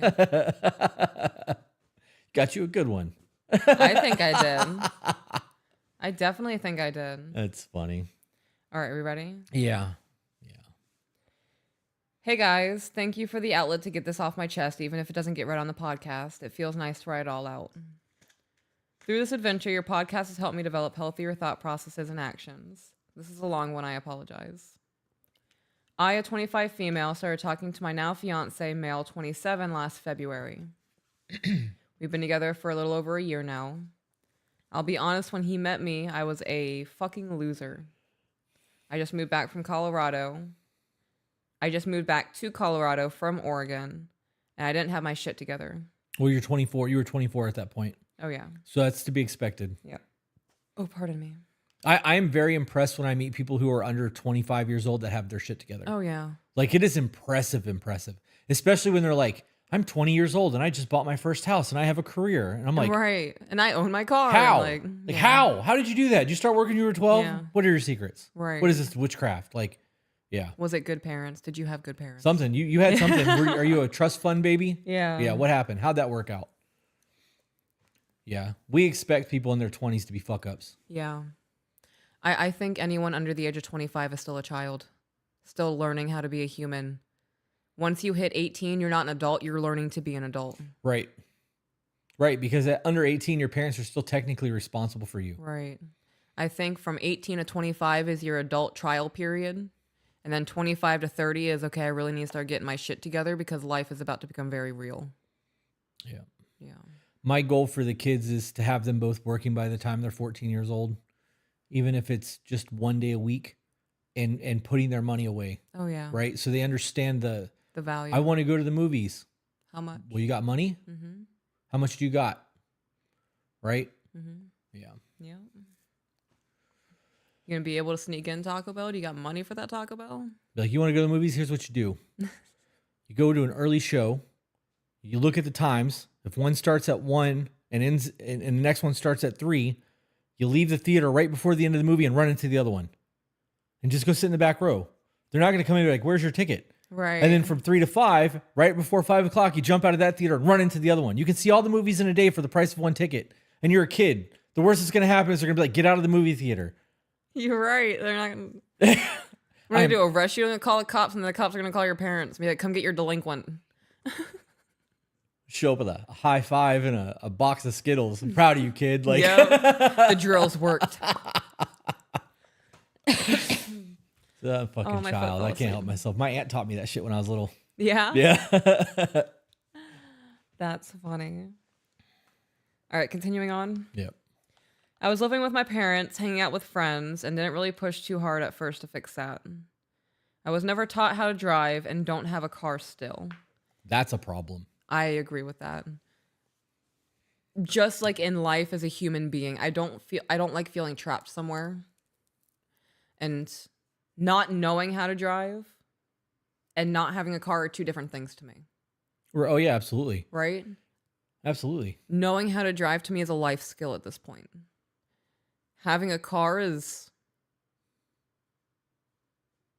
not necessary for survival. There's other ways to get things done, to get to work, to meet people, hang out with friends, those kinds of things. At the end of the day, though, knowing that nobody's going to take care of you, car would be top of my priority list to make sure I have within the next year. Yeah. I think unless you live in a metropolis that's got subway stations, like New York, like in the city of New York, right? You need a car. Yeah. I remember the freedom of that first vehicle and knowing that as long as I had a full tank of gas, I could go wherever the fuck I wanted to go. Right. I got to be honest. If it came down to it, I would lose my house before I lost my car. Cameras. She was. Oh well, she's over there. That's a her thing. That's all right. Go ahead. I wasn't paying attention because Carrie's sitting over there. No, all right, but you were going on a thing, and it was just on me. So. Gotcha. I don't. I would give up my house before I give up my car. Mhm. That's just Oh, one yeah, thing no, I that agree I with that couldn't live 100%. without a vehicle. Yeah, But I also have no problem living in a car. yeah, So it'd be really fucking hard now. All the shit that we have. yeah. Minimizing. Anyways, let's get back to the email. We're Okay, really back to the sidelined. email. I was very upfront with him about everything. I told him I would not be offended if he didn't want to pursue anything at the moment or at all because I needed to get my shit together. He said it'll all happen in time and he wanted to be with me. I got a job and was doing better and actually working on myself for the first time in a long time. We would hang out a lot and also have a lot of sleepovers. Well, in April, I became pregnant and I was mortified. He was so excited and his excitement helped me look at it more positively. He asked me to move in with him and I did. His parents own the house. I found a job closer and I would walk to work as it was just down the street. The area I live in has a lot of drug use and crackheads literally everywhere. We both agreed with me walking and the danger in the neighborhood that it would be better for me to stop working. His family owns a carpet cleaning and house/apartment cleaning business. They needed a cleaner and I was more than willing to help his dream grow that way and help his family while having a safer job. I'm so fucking lost on all of this right now. I don't know what's happening. So they live in a shitty neighborhood. She moved in with them in a shitty neighborhood. She moved in with him. In a shitty neighborhood. Right. I don't know does he live with the parents? Yes. And the parents own a business. Yes. Not he owns a business. Right. So she's going to work to help his dream. No, she's going to work to help the parents' dream. If she's an employee. Let's call it what it is. You're an employee. You're working for somebody else. It's not your dream. It's not your boyfriend's dream. You're a fucking employee. What? That's going to change when I read this next sentence. Okay. Here's where the problem started. I was falsely promised hours and pay. I'd wait months to get paid. So you weren't an employee. You were free labor. Right. Yeah. Continue on. Yep. It sucked, and I was scared because when I do have our baby, I'll be not even scraping by. You know that there's ways to avoid getting pregnant.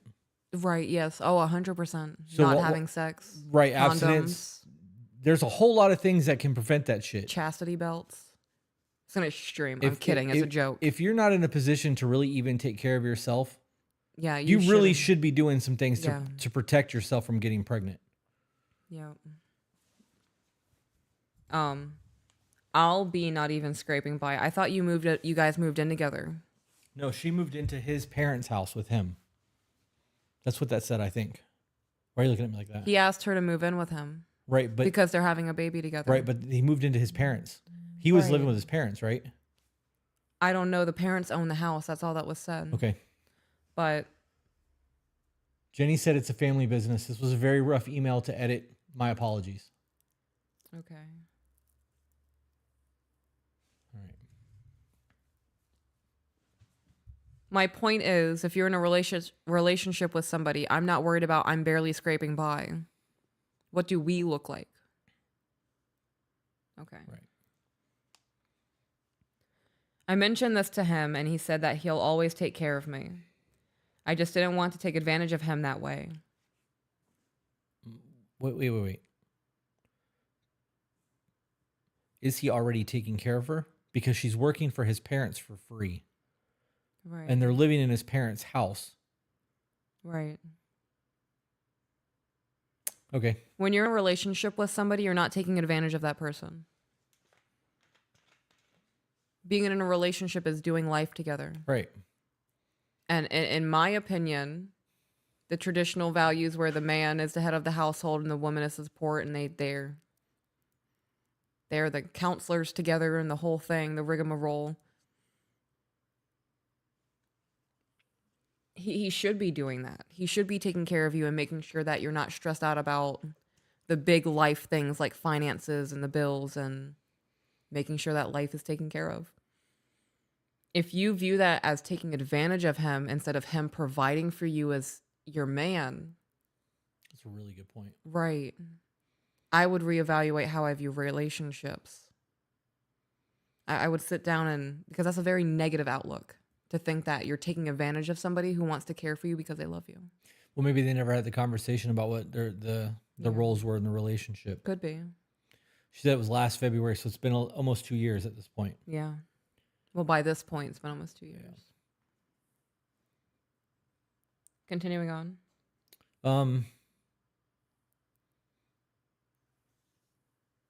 Yeah, I'm not gonna harp on that. I'll wait. Okay. And see if it needs to be brought up. I tried to pay his parents' rent and they wouldn't let me. They said with me helping the business that I don't need to worry about it. So I paid half of all utilities. As I became very pregnant, it was near impossible to do much of anything. I would reach out to his mom, who I worked with daily, and tell her I don't think my body could take this anymore. I can't bend like I used to and I hurt. She would say, "Are you just going to sit on the couch and eat all day?" That was the start of a whole new side of her I did not know. She would tell me some awful things, from comparing me to all the girls he's been with, to telling me that I need to find a job after I have our baby because I'm not going to be another bill for her son. And things just got worse. Wow. So things were great while you were free labor. Because Right. that's what that was. Yeah. You were going months without getting paid because you were living there. Right. So everything was great while you were free labor, and then when you can't work anymore, things start becoming a problem.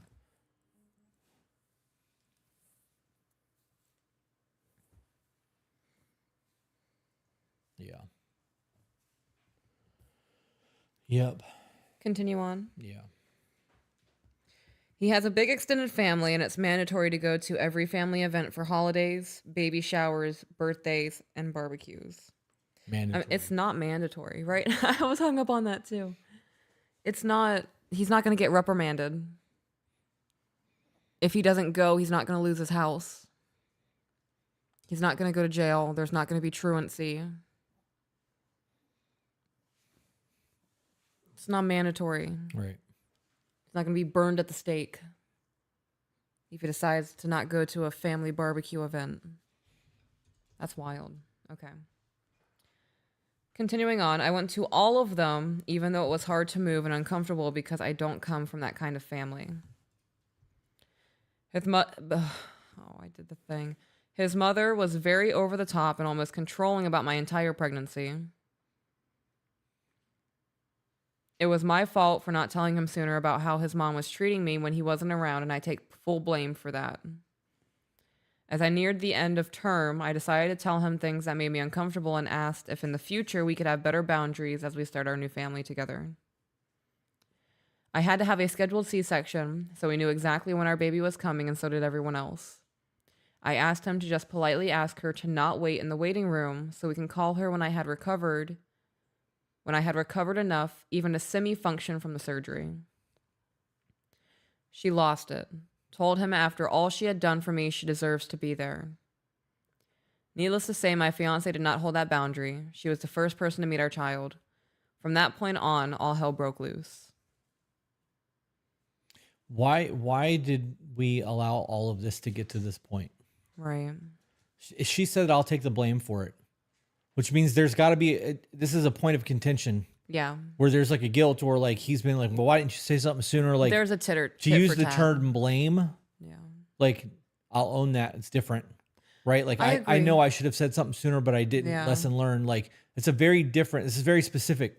Mm-hmm. I'll take the blame for that. Yeah. When I hear blame, I think of guilty. When I think of guilty, I think of court of law and punishment. Yeah. Like there should be a reprimanding had. Yeah. Now let's talk about for all the things that she did for me. This is your kid. This is his kid. That's as far as that deserve goes. Mm-hmm. You guys should have been comfortable with your child before anybody came into the room, or any relative. Yeah. And dude should have stepped up and fucking put his mom in check. This falls right back into what we were saying earlier. They're an in-law. Like, granted, they're not married, Right. but now you know that this entire relationship, he's not going to have your back. Yeah. And now you have a kid with him. Yeah, I was thinking as I was reading this that it's so important to not just understand the person that you're with. When I say understand, I mean see them for who they are. Look at their flaws, the way they handle conflict, the way that they uphold boundaries with you, the relationship with others in their lives, the priority stance that you are in their life. Pay attention to the people in their life. Get past the 2-year mark. Yeah. And don't just have children willy-nilly. Well, I didn't think I could get pregnant. Did a doctor tell you that? Right. Or you've just been lucky thus far. Right? Continuing on. Yeah. My fiance was given 1 week of paternity leave. I couldn't take my pain meds after that week because it would make me too tired to take care of my baby. Every day she had to be there for at least 2 hours. She did bring meals and I was grateful for that. Yet she would not respect my wish of privacy while I tried to breastfeed because in her words, she's a nurse, she's seen worse. During that week of his leave was her birthday. She made us host it at our house. Nobody makes you do anything. Yeah, I was about to say, no, she didn't make you do shit. Yeah, she probably guilt tripped the son, and he just agreed to do it. Right. This is that or he's such a pushover. She was like, I want to have it at your house. And he was like, okay. Right. There was no point of contention. There's no point of contention, period. Right. Well, I'm a nurse. I've seen worse. That's not the point, bitch. Get the fuck out of the room. Right. I'm about to pull my titty out. I'm exposed, Like, yeah. fuck off. I don't care if you've seen worse or not. I don't not care if comfortable you've right wiped now. somebody else's ass. This is a me problem, not a you problem. Leave the fucking room. Yeah. Hi, I have no boundaries. I'll get stepped on because you're a little bit more intimidating than me, or maybe you're older than I am, and I don't know how to respect my elders, or I expect my elders to step all over me. Like, Right. fuck that. I don't care if you. What does that got to do with anything? And you've seen worse. Cool. You just stare at them. Are you gonna leave? Right. No, you're not welcome here anymore. You got to go. Get but out. they live in his house. They live in the parents' house. Oh, yeah, that's right. Yep, forgot about that.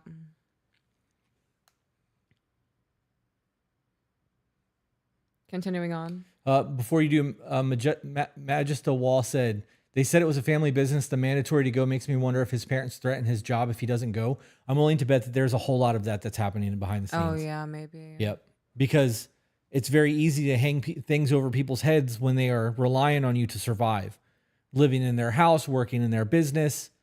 Well, if you don't like it, you can go. Well, wait, I don't want to go. Like, I'm comfortable here. There's a manipulative factor that plays into all of that. I 100% believe that. I agree. The emailer said she made us host it at our house, so I'm assuming at some point they've moved out. Or she just views our house like our house because we live here, even though it's his parents. Because she said she's offered to pay them rent. Right, well, at that point, that's not your house. She's having a birthday party where she lives, and you happen to be living there at that time. Right, well, yeah, but if they're paying the mom rent, technically it's their place. Right. If there's a lease, it's their place. Right. But I'm willing to bet there's no lease. I'm willing to bet it's their house and they're just staying there, and it's a way for mom to manipulate and control. Is the mom living in the house with them? No, but it's the mom's house. Okay. Oh, yeah, no, then. Oh, gosh, that's so messy. That's too much. Continuing on. Yep. I was home for only 5 days at that point, less than a week postpartum. She invited herself and 5 others over. She would tell them they could hold my child like I wasn't even there, while I was holding my child just trying to get a grip of reality after all the pain meds I had to be on to even move. I'm throwing hands. If somebody thinks that they can invite somebody else to hold my child without asking me permission, I'm probably catching a charge that day. Yeah. I don't play when it comes to my children, and that's a massive overstep. I don't care who you are. I don't care if that's your best friend Susie and you've known her since the beboppings in the 1950. Get the fuck out of my house. Yeah. I'm smacking hands. No touchy. Yeah. No touchy. I'm realizing how peaceful our life is. Yeah. Because the idea of somebody inviting somebody over to our house, no, bitch, that ain't happening. Oh, God, no. Like, we don't have people just stop by. Nobody No. comes to our house uninvited. Oh, yeah, no, we have 360 view of our property. Right, but it's not even that. Even if we didn't have Right. the view, people aren't coming to our house unless we know they're coming. Yeah. And it's not like, oh, I'm gonna swing by and bring Timmy, Billy, Bob, Sally, and Joe. No, the fuck you're not. I will open that door and be like, oh, I wasn't expecting you. Call next time. Bye. See ya. Yep. Yeah. I'm gonna be real fucking rude over that. Yeah. And I don't care if I'm living in somebody else's house or not. There's a level of my peace that needs to be maintained. I'm not going to bend for other people like that. If you will always allow people to step on you, you're gonna be a fucking doormat. Yep.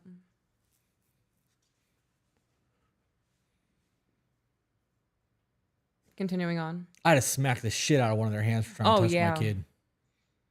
Get them with that wushu finger hold. Yeah, skadoosh, bitch. Like, boom. Could you imagine some stranger coming and trying to take your kid out of your hands because I'd get the leaf blower. the grandmother said it's okay? I'd get the leaf blower. Put the baby down in a bedroom somewhere. I'd get the leaf blower and blow all of those bitches out the front door.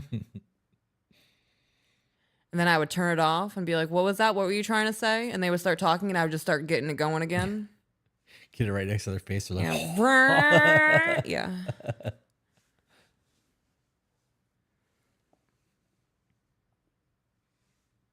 Am I petty? See, because I don't want to, because I'm very comfortable with physical altercations. yeah. And I don't want to result to that anymore. So I will do things like get a leaf blower out. I'll drag a hose through the house from the side door in the garage. I'm willing to make a mess to prove a point because I don't want to get physical anymore. Well, at what point does it come to that? Because if you do not establish boundaries and adhere to the boundaries that you have put out, you don't have the right to do those things. Yeah. If you say, hey, don't come over, and then they come over and you allow them to be there for 3 hours, That's a good point. That's a you problem. You did that. You did do that. But if they show up and you open the door and there's 4 strangers and your in-law there, and be like, I told you not to come over. And they're like, well, can we come in anyways? No, the fuck you can't. And you close the door. Next time, call. You yell that shit through the door. And then you go back to watching MTV and eating bonbons. I don't fucking like playing Call of Duty. Fuck off. I don't know what to tell you. But if you don't have those boundaries and you don't, if you cannot hold people accountable to the things that you have set forth in your life, those extremes that follow are unwarranted. If somebody just showed up and you busted the water hose out on them or fucking started shooting them with paintball guns, that's kind of fucked up. Like, I didn't know any better. Sorry. You know? No, you're right. Yeah, no, I wouldn't unleash it. They'd get a warning shot. Bap. Next time, call. Yeah. Spread the word. You know that vacuum soothe babies crying? Yeah. Because it's the constant noise. It's the white noise. That leaf blower would do the same thing. 2 birds, 1 stone. And you would, at least you'd be entertained doing that because vacuuming's boring. Yeah. You hit somebody a leaf blower, the cheeks are going to go and their lips will move around. And have to go back to the salon to get their hair fixed. Looking like the rich kid from The Incredibles that became the villain. Buddy. What was his name? Buddy. Right, it was Buddy Syndrome. That was his superhero name. What a stupid name. I'm like, as a child, I felt bad that he was wearing the cape and got sucked into that jet thing. Now being an adult and a mom, You get it. seeing him do the things he did, I'm like, I'm so glad that that's how they did that. They set the whole thing up through the movie. No capes. Dead, dead, dead. No capes. And that's how he goes. That was perfect cinematic buildup. Yeah. Yeah. The MacGuffin. Jenna said to keep a squirt bottle by the front door. You know what? I have that metal t-shirt cannon. You just keep the bottle of air on it, fill that bitch full of confetti, and when you see him knock on the door, 150 PSI, open the door, go, thump, confetti, and then close the door. I feel like that would be like integrated into their eyeballs. That needs to be a TikTok. Yeah. We should do that as a spoof. I'm willing I can get to the front door with flowers and have Carrie filming. Yeah. And I can knock on the door and you can be like, who is it? And I'd be like, I got a surprise. And you'd open the door and thump, while I'm standing there holding flowers, be like, would that hurt you? no, No? it's air. Okay. Make sure I got my Well, sunglasses on. So I don't watched get that confetti in video my of eye. the dude getting shot in the neck by a t-shirt. Yeah, but that was also taped. Like that was not that was a okay. projectile. That was that was dangerous. meant to hurt. Yeah. Okay. That was Mad Max man shit. Did you see the video of Steve shooting Tim with ones? Or Tim shooting Yes. Steve with ones? Yeah, I saw that video. Yep. Yep. That's funny. Somebody said, oh man, the cleanup after they leave would be on you. Leaf blower. Blow that shit right on the neighbor's property.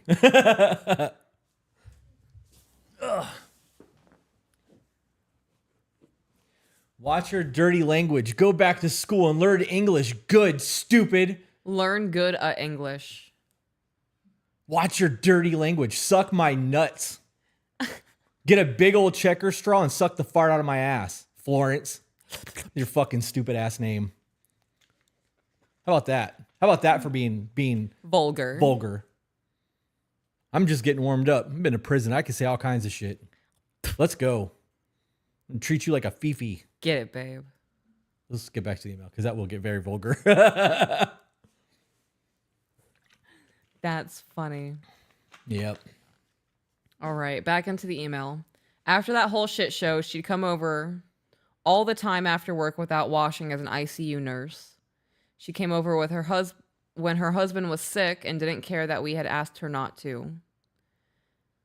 Well, she got my, at the time, 5-week-old so sick that he was in the hospital on oxygen for 4 days. Damn. You guys let her into the household. Yeah. It's the whole boundaries thing. I'm not above manhandling somebody. Pick you up like the big ass baby you are. Let's go. Yeah.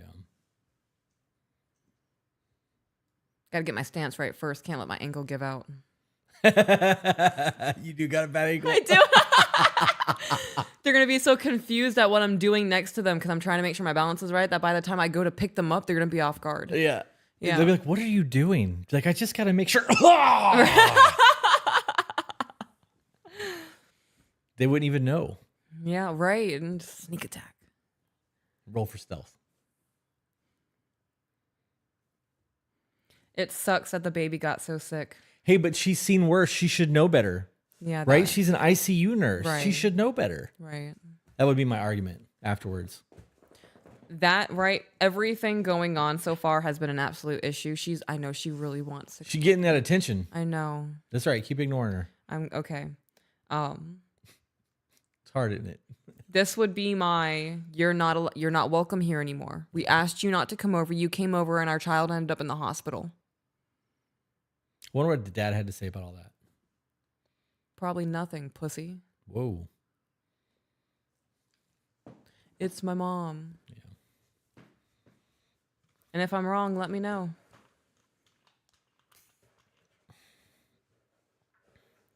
Continuing on. Hey, you nasty ass. Knock that off. Foul. All right, continuing on.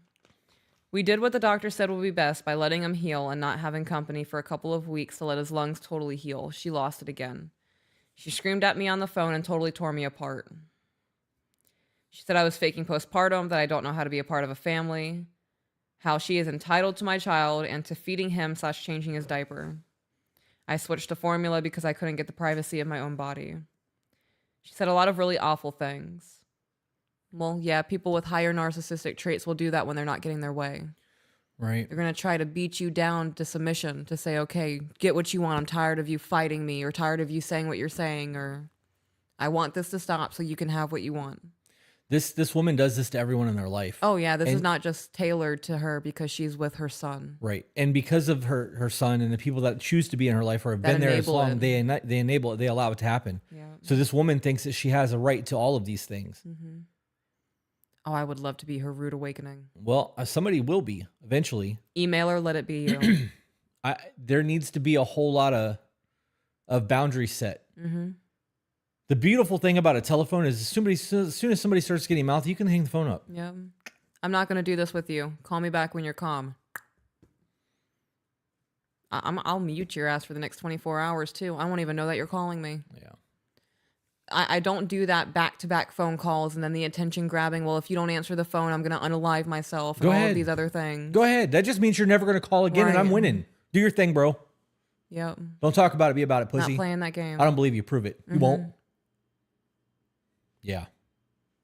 I wouldn't go to that extent. I would. I fucking hate that shit. Yeah. Yeah, no, I agree. I hate it too. Yeah, that kind of shit, eventually somebody will do it. And like, they said you told them to. I mean, they threatened me. I simply said you won't. People that talk shit like that normally don't. I was wrong. My bad. Yeah. Did I ever tell you about the time that I broke up with a dude and he sent me pictures of him cutting himself? Yeah. Yeah. I just sent that to the police. Yeah. I need you guys to do a wellness check at 1234 Main Street. He's my boyfriend. He's sending me photos of him cutting himself. I'm very, very worried. Yeah. I think you guys need to Baker Act him. Yeah. 5150 for the weekend. Yeah. Come on, I let's should go. have done that. Yep. I didn't think about doing that. But when that didn't work, he just got mad at me, and then I became a stupid bitch and all of these other kinds of things. Right. Because you didn't Right. buckle. I didn't respond, right? Or I didn't react. I responded, and my response wasn't what he wanted. Right. Yeah. People get so used to doing the things that they do that those behaviors become their norm, because it does make people do what they want them to do. The making threats, I'm gonna hurt myself, or sending photos of some scrapes, or whatever the case may be. That woman doing all of that shit to that girl, though, we can speak on the relationship of her and the man Right. as a separate conversation, but her by herself, she needs to have boundaries to protect her child. Yeah. And she's not 100%. doing anything that a mother should be doing to protect her child.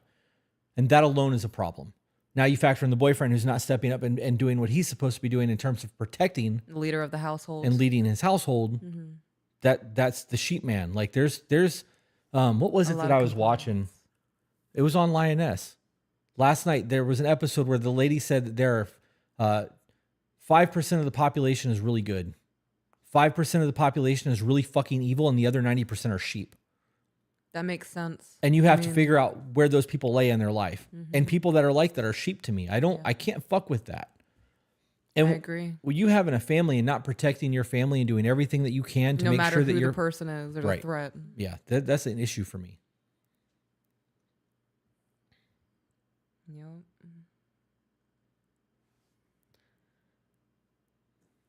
Zach said humans are pattern recognition machines. If they manipulate once and it works, they will do it again and again. Yes, sir. Yep. Yes, sir.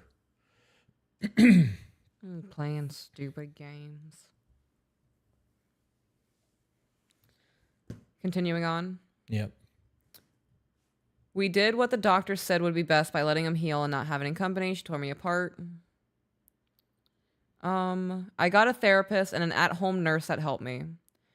They both said to keep me from being consumed by postpartum depression, I needed to go no contact for a little while so I could focus on healing in my child, and she lost it again. This woman's out here having a temper tantrums. I have a physiological question. Can I read that again? Because postpartum depression is hormonal, right? Yes. So then how would that eliminate postpartum depression or prevent it? I don't think that would be a thing. Am I wrong? Do I need to read again? Like, no, I don't think.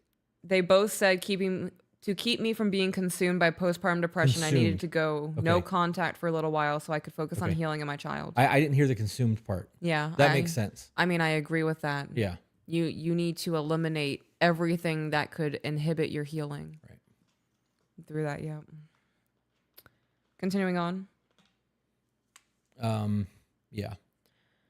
I would try to re-enter her life and our life for the sake of my fiance, and she would continue treating me like crap.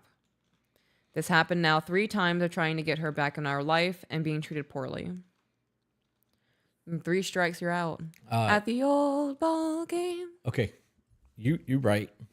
But I don't think 3 is. I think that's too many. Yeah. I think that's too many. I think at this point it's way too many. I think that's specifically too many.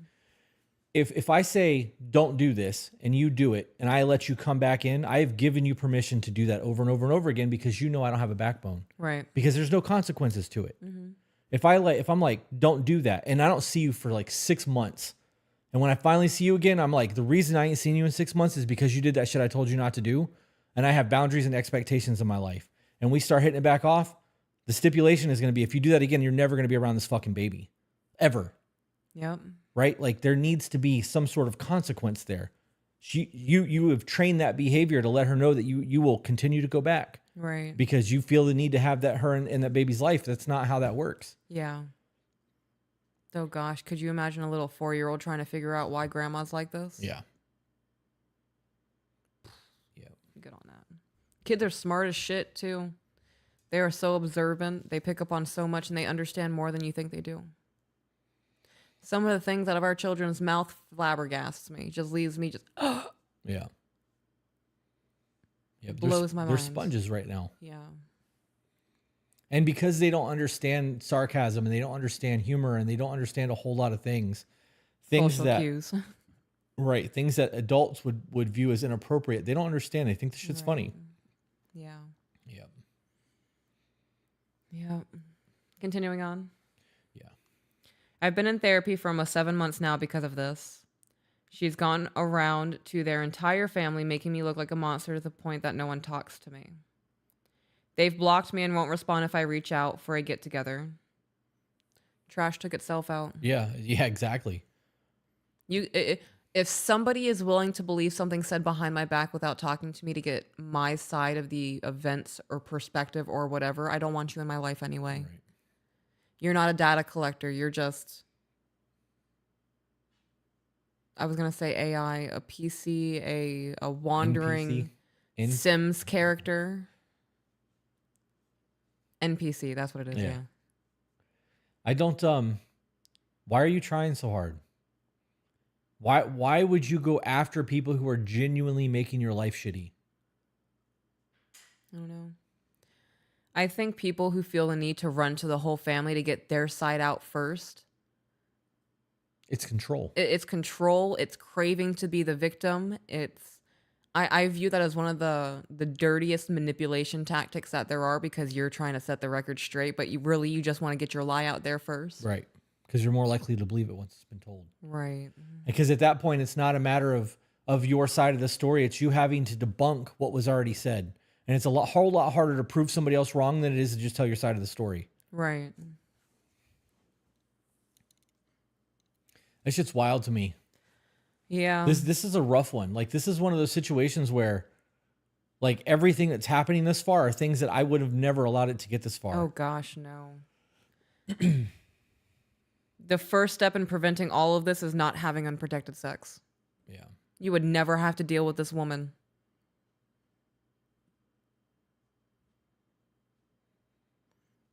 You would also have had time to recognize that you're with a man who can't stand up to his mother. Right. Well, and that's why I said you need to wait 2 years for anything. Right. We've had that conversation. I don't remember what we were reading that said that it takes 2 years for the honeymoon phase to go away. Yeah. And you get out of obsession phase. Is that what they called it? The obsession phase, where the rose-colored glasses comes off and you start actually seeing some of the red flags. The illusion falls off. Right. You can be in lust with somebody, right, and it's super infatuated, and still pay attention to your surroundings. Pay attention to the way that they treat people, right? The way that the people around them treat them. If you go over and meet this family, you know that mom, because of the type of person she is, she's probably shit talking other people in the family. Oh yeah. I'm sure that every conversation has a little bit of drama in it. Where Bridgerton. I don't know the reference. I didn't watch that show with you, but Gossip of the Dawn. You will never believe what Stacy and her husband are doing. Right. Or Pity Me, and then you feel bad for them, and they get to suck that energy out of you. There's an emotional vampirism there. Like, but if you can be infatuated with your person and still see all that bullshit. Oh yeah. Like, how was that not seen after all this time? And again, she's 25 years old. She's young. Still a kid. She doesn't have the life experience to be like, that's not what I want for my life. Yeah. You guys get to dictate your existence. Yeah. When you're an adult, you get to 100% dictate the way your world works. You have consequences for your actions, and this is the consequences of your actions. Yeah. Not setting boundaries, not having healthy conversations. You're still 25 years old. I'm not holding it against you. This is a life lesson. Right. Moving forward, I bet you don't do this shit again. Or tolerate people's behaviors like this. Right. I want to take a second because I totally forgot she was 25 years old. To all of the young women out there who are budding into adulthood and are looking for husbands and are having to deal with the mother of the man that you're looking at, you don't have to tolerate this behavior. This is very unbecoming behavior of a woman who should have her shit together. Right. Fucking right. This is not who I plan to be when my children start having children. I don't want to be seen as manipulative or gossipy or vindictive or controlling or overstepping boundaries. Oh my gosh. Lady sounds like an ogre. Yeah, they're like onions. Yeah. It is okay to stand up to an older woman and say, I'm not going to tolerate this from you. Right. It is okay to hold older women to a different expectation of, you're right, you have been here longer than me. Why do you act this way? Right. Yep. Who hurt you? Continuing on. Yep. My relationship with my fiance is up in flames. My heart is heavy. He told me he's just trying to keep the peace and please people, and that if I can't accept his family, he doesn't know what to do because they're a part of him. Well, there you go. You just that single statement tells you everything that you need to know. I would leave. Yeah, you told me everything I need to know. You're choosing your family, and this is not the life that I want. I don't know why people wait for other people to make decisions for them. Because 90% of people are sheep. Full circle. It's a whole lot easier for other people to make the decisions for me and me to just do what I'm told. Right. Well, you also don't have to deal with the fallout if it's the wrong choice. Right. It's somebody else's fault if it doesn't work out. Because you're following. You're allowing other people to lead. Insane. That whole situation is insane. The idea of allowing those things to happen over and over and over again is insane. And then him being like, well, if you can't accept my family, your family's abusing me. Yeah. Yes. So you're clearly okay with the mother of your child being abused. What's going to happen with the kid? Because your kid's going to have psychological damage from this, just like I'm sure he probably does. Yeah. If this is who his mother is, and this is the way that she treats everyone around her, I guarantee you that she's manipulated his ass his entire life the same way that she's doing to the daughter-in-law, the girl, whatever. Mm-hmm. And this is normal behavior for him. This is the generational trauma that continues and continues and continues because nobody stepped in to break the shit yet. Right. I don't know. Continuing on. Yeah. I wasn't trying to make him choose. I just wanted to be protected and stood up for. I feel like I've been left for the wolves and he's just watching from the sidelines. It's not a feeling. That's what's happening. That is exactly what's happening. From the outside perspective, I agree with that stance. Yep.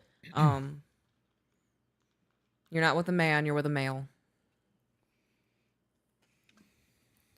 I mentioned with all she said to their family, I feel uncomfortable going to family gatherings. And he said, I don't have to go. He'll just take our kid without me. The fuck you will. This is why you pay attention to who you spread your legs open to. Yeah. Now, you don't have control over this. Say you guys go to divorce court and get custody and shit figured out. You still have no say who he takes her kids around. Right. Well, if she was able to prove her unfit, yeah, she would have a say. And then if they went to mediation and they had the agreements and he violated that, right, she could then go for custody, saying that he's violating the custody agreement or whatever. There's a whole lot of things that could be done there. The likelihood of that actually happening, though, is very fucking slim because she probably will not be able to afford a lawyer. Right. Will likely end up getting child support, no alimony, nothing there because she's not worked this entire time and they're not married. She's got herself deeper and deeper and deeper with this situation where they get to do whatever the fuck they want, and she has no choice but to take it because where else is she going to go? Right. That's that mindset. Well, I'm going to go live in my fucking car. Yeah. Or I've been alone before, I'll do it again. Be surprised what you're fucking able to do when you have to. You know, you might not have any immediate family that's willing to take care of you, but I'm willing to bet somebody out there is willing to help you get on your feet. Yeah. There's shelters out there. There's charities, and there are so many more resources now than ever for people trying to get out of situations or need help.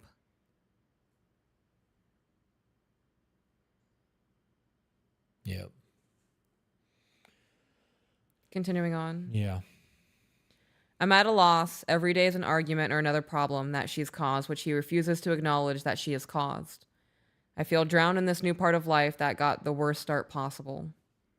Any advice would be valued. I appreciate you guys taking the time to read about my shit show. I think the worst start possible to this was getting pregnant by somebody you didn't know. Yeah. That is the start of the worst of this. I'm and just then it saying, just snowballed. It could have been a whole lot fucking worse. Oh yeah, there definitely could have been a lot more going on. Right. She's healthy. Yeah. She's got a healthy baby. Mm-hmm. That's a plus. She's learning really early on what this family's like. That's a plus. Yeah. You got information now, right? You're not 10 years into this. Right. Now, would it have been better to have that information before you got pregnant? Absolutely. But you have the information now. So to say that this is the worst start ever, it's not. This just sucks. And I get that. So what is your advice to this chick? I would sit down with my man and have a real conversation of, this is not what I want my life to be. And if you are going to choose your family and they are the priority to you and you don't care how they treat me, tell me that so I can move on with my life. And it will be the end of our relationship. Because not my husband. Yep. Well, and it's not her husband. Right. So I would say a same thing, but worded differently. My thought process in all of this is that a man is supposed to protect. Mm-hmm. That's the first one. Protect. And he's not doing that. Provide and lead. I don't feel protected. Yeah. I don't feel comfortable. I'm challenging your man card right now. You're supposed to be a father because that's a title. That's a title that needs to be earned. Just because you had a kid, that's not you procreated. Yeah. Anybody can do that. You biologically helped this. To have the term father or dad is earned. Through action. Right. So being a protector is something that you have to work to hone and have. I don't feel safe. You're supposed to be my man. So if you're supposed to be the man and you're supposed to be the fucking man, you're not doing your job as a man. And I would fucking say that shit. You're not leading this household. You're not protecting me and the kid. You're putting your family above, you're putting your biological family above the family that you created. Yep. And I would call all of that shit and be like, so where do we go from here? Because I don't feel safe. I don't feel like you're going to step up and do the things that you need to do to make sure that we are taken care of. Provision doesn't necessarily mean finances. Right. If you can't do these things, tell me so that I can start planning my life, because I'm not going to live like this. Yeah. It's going to hurt his feelings fucking hard to hear that shit. Yeah. And if she leaves, maybe this will be the catalyst that changes his life. His rock bottom. Right. Either way, whether you stay or you leave, this child's going to have a rough situation. Yeah. It's going to be rougher if you stay. In my opinion, with the way that things are played out, can you imagine this child being 10, 11, 12 years old and seeing arguments between mom and dad about how you don't love me or I don't feel appreciated? Right. Yeah, I would rather be a single parent. I've done the single parent thing. I would do that all over again if I didn't feel like you loved me. You shouldn't have to do that, though. What do you mean? You shouldn't have to do that. Do like what? to do the single parent thing. Oh no, I agree. I know. I'm not going to say that. I think that there are a lot of things that come into play when it comes to early life pregnancies and children and the way that things work out. And I think that there's a lot of failure that comes from society and from our parents. Mm-hmm. I think that if we had a tighter knit community and more of a village to raise a child, there would be a whole lot of other expectations had. And I think with people not modeling the way that our life is supposed to be, we're going to continue to make the mistakes of our parents. And I'm going to leave it at that because I got a whole lot of animosity in me right now and I want to. Yeah. During that whole email, we got to the end of it and my final thought was, and that's why I have a man of the Lord. Yeah. Even if I wasn't a man of God, I believe that my job in terms of what I am biologically supposed to do is to protect things that are weaker than me. That's the difference between a wolf and a sheepdog. Right. Right. I think I'm a sheepdog. If I was any animal like canine breed, I would be a German Shepherd. I'm gonna be loyal, and if I have to defend, I'm going to. But I would rather not have to do that. The idea of being a scared chihuahua every time somebody comes around and says something, and all I do is sit there and shake and don't know what to do with myself, and now my kids are in danger, and all I can do is this. Right. I don't understand that. So even without the God aspect of things, like I have a need to make sure that the people that I love are safe. I think that I like to believe that that's everyone, that everyone has that inherent need to keep the things that they love safe. Mm-hmm. But I don't believe that's the case because at some point along the line, they're going to choose what do they love more. Yeah. And that's what's happening in the situation. Dude loves his family and the trauma bond that he has a whole lot more than his woman and his kid. He gets more from it. Yeah. Yeah. And I bring his kid, and I say his kid because if he loved his kid and truly felt the need to protect, he would realize what the mom is doing is not to the family that he created, and he's not protecting it. Yeah. That kid is going to end up getting fucked up by that grandma at some point in life. And the dad by extension because of it. Yeah. Yeah. Oh, man. Jenny said, I agree, but individualized. Yes. I'm not even going to argue with you on that one. The villages are hard to find. You have to create them. But I think that people can be individualized and still have a need to make that work. Yeah. Yep. Michelle said, I stopped talking to my mom for a while. She learned not to overstep my boundaries. Now we are in an arm's length relationship. Because you say that you're not going to tolerate something. You got to fucking let that play out for a little while. Amanda said, nobody and no child should have to have a broken family, but because people are so self-absorbed and they lead on their own thinking, which is the first wrong, if people would open their Bible and know the truth and make it your priority, you would face the facts and the truth, and God will show you, how to raise a family and how to make a healthy household with healthy boundaries. When I read these things and they're fucked up and I read them anyways, I feel like Ron Burgundy. Yeah. I'm Ron Burgundy? I don't know who Ron Who Burgundy put a question mark on the teleprompter? I don't know who that is. I can't believe you've never seen Anchorman, especially knowing that you're a Will Ferrell fan. Oh, that's from Anchorman? Yeah. Yeah, I've never watched Anchorman. Yeah. All right, let's Q&A for a little while. Okie dokie. The in-law thing is a lot. Yeah, it's stressful. When you marry somebody or you decide to create a family with them, you're not doing it to their family. You're not marrying their mom or dad. You're not marrying their brother or sister. You're marrying them. Right. And if you're having a kid, you're having a kid with them, not the rest of the family. And that needs to be normalized. Go fuck yourself, San Diego. That was it. That was the line. No. He's like, beep, boop, boop. Great live, everybody. Great show. And he's leaving. And they're like, Ron, do you have any idea what you said? That's We'll have funny. to watch that. Okay, we can do that tonight. That is the only Will Ferrell movie that I like. Yeah. Yep.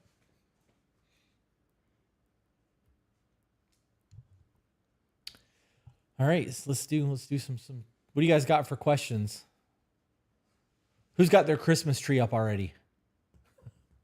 It's halfway there. Yeah. You gotta decorate it still. Yep. I'm gonna put it next to my spot where I sit on the couch. I'm gonna move Ivy's couch Yeah. forward and move that tree so you have your walkway back. Okay. We could put her couch in front of the security system so that we can see her. Oh yeah, that's a good point. What? You don't like Elf? Yeah, it just wasn't it for me. Come. Mine's going up next weekend. Since Halloween, holy shit. Yep. Unpopular opinion, I also don't like Will Ferrell movies. Jenny coming in clutch. I don't like Will Ferrell as a person. Yeah. I enjoy his movies though. Some of his movies. Step Brothers is like one of my all-time favorite movies. Talladega Nights, funny as fuck. Yeah, see, that just wasn't funny to me. Little Baby, 6 pound, 8-ounce Jesus. It's so funny. It's crude, stupid humor. And when I'm baked, yeah. Yeah, we'll see you're under the influence. Yeah, no, yeah, definitely. Yeah, no. I was younger. I had a very immature mindset watching those movies. And now I have to be intoxicated when I watch them to enjoy them. Yep. I matured. We put a couple movies on where I'm like, I love this, and we're like halfway through, and I'm like, man, I ain't watched this shit in a long time. This is fucking You're stupid. like, oh my God, I can tell I haven't watched this since I was 13. Yeah. Yep. Iggy said, what are y'all hoping the next year will bring for the podcast? We recorded our first episode already for season 3. We did. Just more growth. I would like to see 350,000 on YouTube. Mm-hmm. I would like to double our iTunes or Spotify downloads. I want to get To Be Focused up and running and thriving so that we're doing more one-on-one stuff while still doing the podcast. I would like to see our main operation move from Florida to Tennessee. Yeah. I would like to hire more people. I also have a lot of wants. Yeah. I was listening to, I'm a big fan of Ryan Mickler. He wrote Sovereignty and Masculinity. And he said that he started his podcast in 2015. And the metrics that he was talking about in one of his books that took him almost a decade to get to, we did in year 1. That's insane. Right? So like he's much further along because he's been doing this for a whole lot longer than we have. But like, I don't think that it's unrealistic that in the next 3 years so that when we hit the 5-year mark that we're at 1 million subs. Right. And like that we've actually built a big brand. I really think that that's the trajectory of things. I agree. Even if we only continue at 100,000 a year in terms of subscribers on YouTube, we'll eventually hit 1 million. Right. But I would like to see those numbers grow. But I also realize that I spend no money on marketing. None. Everything has been word of mouth so far. We haven't done any type of social media, anything. I think that there needs to be some sort of 2025 needs to be a year of marketing too. There will be marketing involved. And I talked to Zach a little bit about this now that Zach is part of everything on a deeper level. I want to be able to have it set up so that when we have big playlist, right? Like the love languages or the check-ins or whatever we've done, that we can create a playlist on YouTube and then promote it on Facebook so that we get the views through YouTube to pay for the promotion that we ran on Facebook, but it'll use Meta to push us to people who haven't seen us before. And that, I think that might be a win. Yeah. Zach said, I'm hoping by the end of March, you guys have a solid idea of when Tennessee will happen. I'm hoping that we have that information before March because that's when our studio lease is up. So Kendra said, how do I stop being a doormat? How do I stop allowing fear to hold me back from standing my ground? I hate being like this. You just need to do it. Yeah. You need to face the fear, set the boundary, and uphold it. The only way to get through it is to go through it. So where's the mindset at there? Like, what's the mindset that pushes you to the point of being like, all right, something's got to change? I'm tired of feeling this way. Right. See, I'm tired of dealing with this. Yeah. This isn't working. Yeah. I need to do something different. I'm going to do something different. Yeah. This comes down to, I hate this. I want change. And if I don't at least try to make change, this is the way my life is going to be. Yeah. And I'm already living this, and I know this sucks. I don't know what that's like yet. Right. So at least try it. The worst that's going to happen is your life's going to suck. It currently does. Right. In the beginning, it was a very extreme thing for me. It's like, well, it's either I'm going to unalive myself or I'm going to set this boundary, and I don't feel like doing the the first one. Yeah. So I guess I'm setting the boundary. And now I'm just not going to tolerate that. You can see yourself out. It's crazy how fast that happens. Yeah. I also think that people who, what was her name? Kendra. When you have never been somebody that has strong boundaries, you don't understand how easy it is to have them. How powerful it is. People normally don't run away from you when you set your boundaries. Manipulators and people who are trying to control and take advantage of you will dip the fuck out when they realize that they can no longer do that. But people who have a strong personality, that are passionate about things, that have strong boundaries, people admire that. And they want that in their life and they gravitate to them. So if you set a boundary and the people that are in your life respect that type of person, they're going to stay and respect it. And if they bounce, you know that they were there because they were manipulating and taking advantage of you. And it would be better to remove those people from your lives and have them fucking gone. Right. Than to continue to go through that. Like, I would rather rip the Band-Aid off and call it a day. Right. It's going to hurt either way. You know the worst part about getting tattooed? What's that? The healing phase. Yeah. If I could go get tattooed and be in pain for 8 hours and then wake up the next morning, my tattoo's healed, I could go right back to the tattoo shop and get tattooed again. Yeah. But if I have to go and I have to put on ointment for the next 3 to 5 days, and then I got to switch over to hand lotion and my clothes are sticking to it and it's itchy and it's hot in the sun and I'm dealing with 2 weeks of this sucks. Like, do I really want to go get tattooed? Nah, I don't really. Scratch it. I don't think I'm going to do this. Right? But if I could rip that Band-Aid off and have it healed, that's standing the ground. If I could stand my ground and have that Band-Aid come off, and I could get tattooed again the next day, I'm going to go. Like, let's. Yep. Yeah. Facebook is not connected. You're right. It's not. We lost Facebook.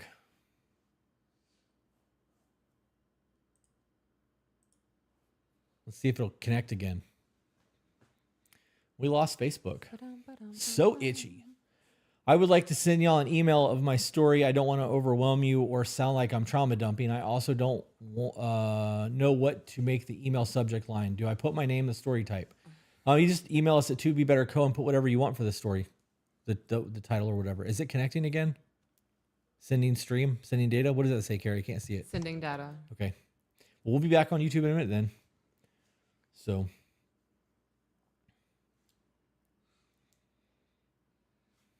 I'm literally sobbing. Thank you. Well, we weren't trying to make you sob. Your life is going to be what you allow it to be. And that's always going to be the case. If you are somebody who allows people to take advantage of you and walk on you and do the things that you're allowing to happen, the life that you're currently living is exactly what your life is going to be. If you want your life to change, you're the one who has to change it. Yes. This is that whole no one's coming to save you shit. Yep. So Ashley said, when do you get Bane? We get Bane in January.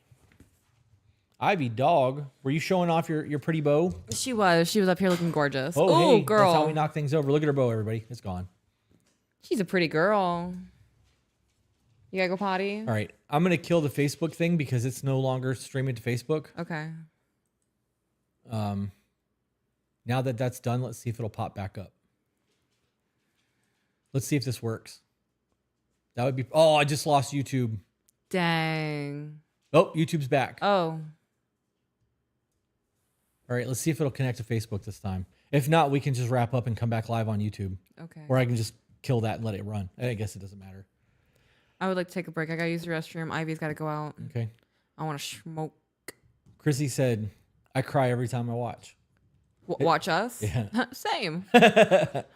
Welcome to the club. I've had my Christmas tree since Halloween too. Hell yeah. This is a wonderful episode today, y'all. Well, thank you. We can take a break. You enjoyed it. You can take a break. I'll stay here and bullshit with the chat. All right. Everybody who wants to go get baked, let's go do that real quick. And then we can all come back and talk about how fun it is. There's a fucking wheeze in the background. I can't. You sound like the penguin from Toy Story. That's how I got the nickname Wheezy at work. That's funny. I have a pin that says it ain't easy being wheezy. Yeah. Yep. That's funny. All right, so I will pop over to me. I was trying to move this out of the way and you just kept moving. I wasn't sure where to go with it. Like, what's happening? All right, I'm going to use your restroom. Okay. You're gonna use your restroom. Will you bring me one of those white chocolate Reese cups? Yes. That is certainly doable. We need more COD ASAP. I actually really want to play. I hooked up my PlayStation at home. We have a 100-inch TV in our living room. And I play on a 32-inch monitor when I'm at the studio, and going from being on my controller on my computer at the studio to being at my PlayStation 5 at home on a 100-inch TV, I can't. It's so fast when you move things, and like I can't. It's bad. I tried to mess with the controller sensitivity. It's too much. So Dana said Carrie Wheeze is my favorite Wheeze. Brooke lost her lighter. I'm taking my phone with. That's funny. Oh, man. Did you guys, anybody have any conflict in their homes over the Thanksgiving Day dinner? Any politic fights or any kind of stupidity like that? Prop hunt. Oh, it's prop hunt. Okay. I will definitely be playing some Call of Duty tonight. I fucking love prop hunt. Helldivers or Baldur's Gate. Haven't played either one of them. I bought them both. I haven't even turned them on.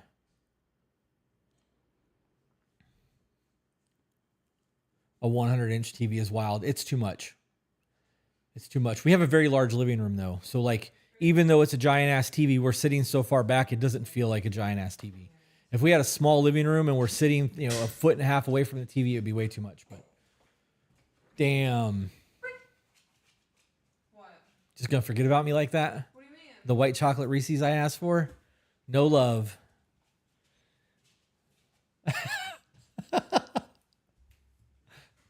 That's funny. No real fights. We had a massive Nerf gun war, though. That's fun.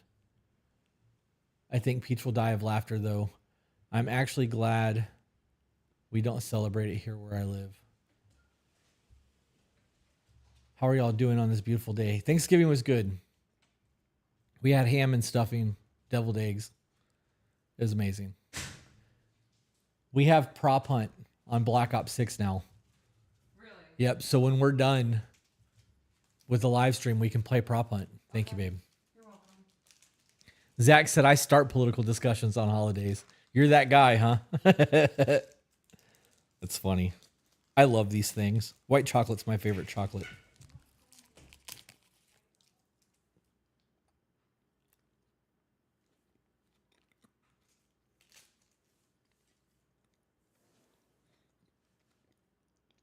Ooh, because if I can't have respectful discussion, I don't want you there. Well played.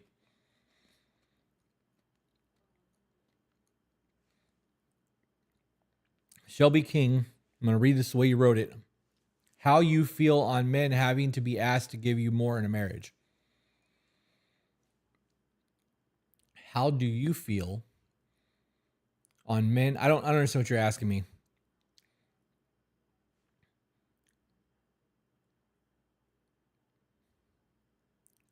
Having to be asked to give you more in a marriage. Ask you more how? Like, you need him to help clean up, or he's not carrying his weight like a man is supposed to.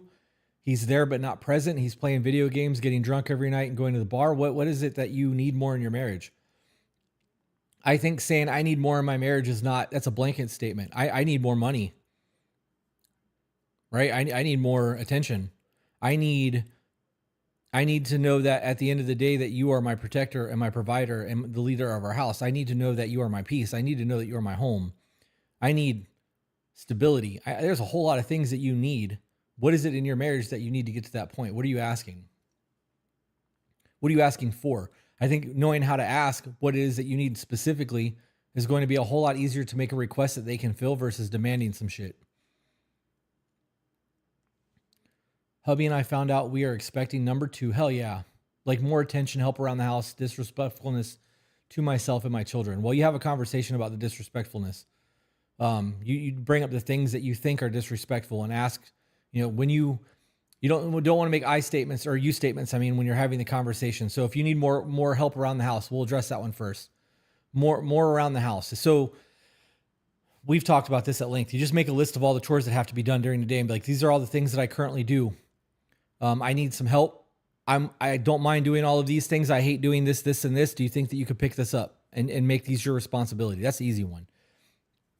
More attention. Well, attention is going to depend on the intimacy of your relationship. And if you guys aren't getting along, why is he or she going to want to give you attention? That goes across the board. If your relationship is fucked up, the person that you're with is not going to want to give you attention. Just like you're not really going to want to give them attention. If you guys are just coexisting together and you're living as roommates and life is shitty, you're not going to go above and beyond for that person because life is shitty and you're not invested in each other and you've grown apart.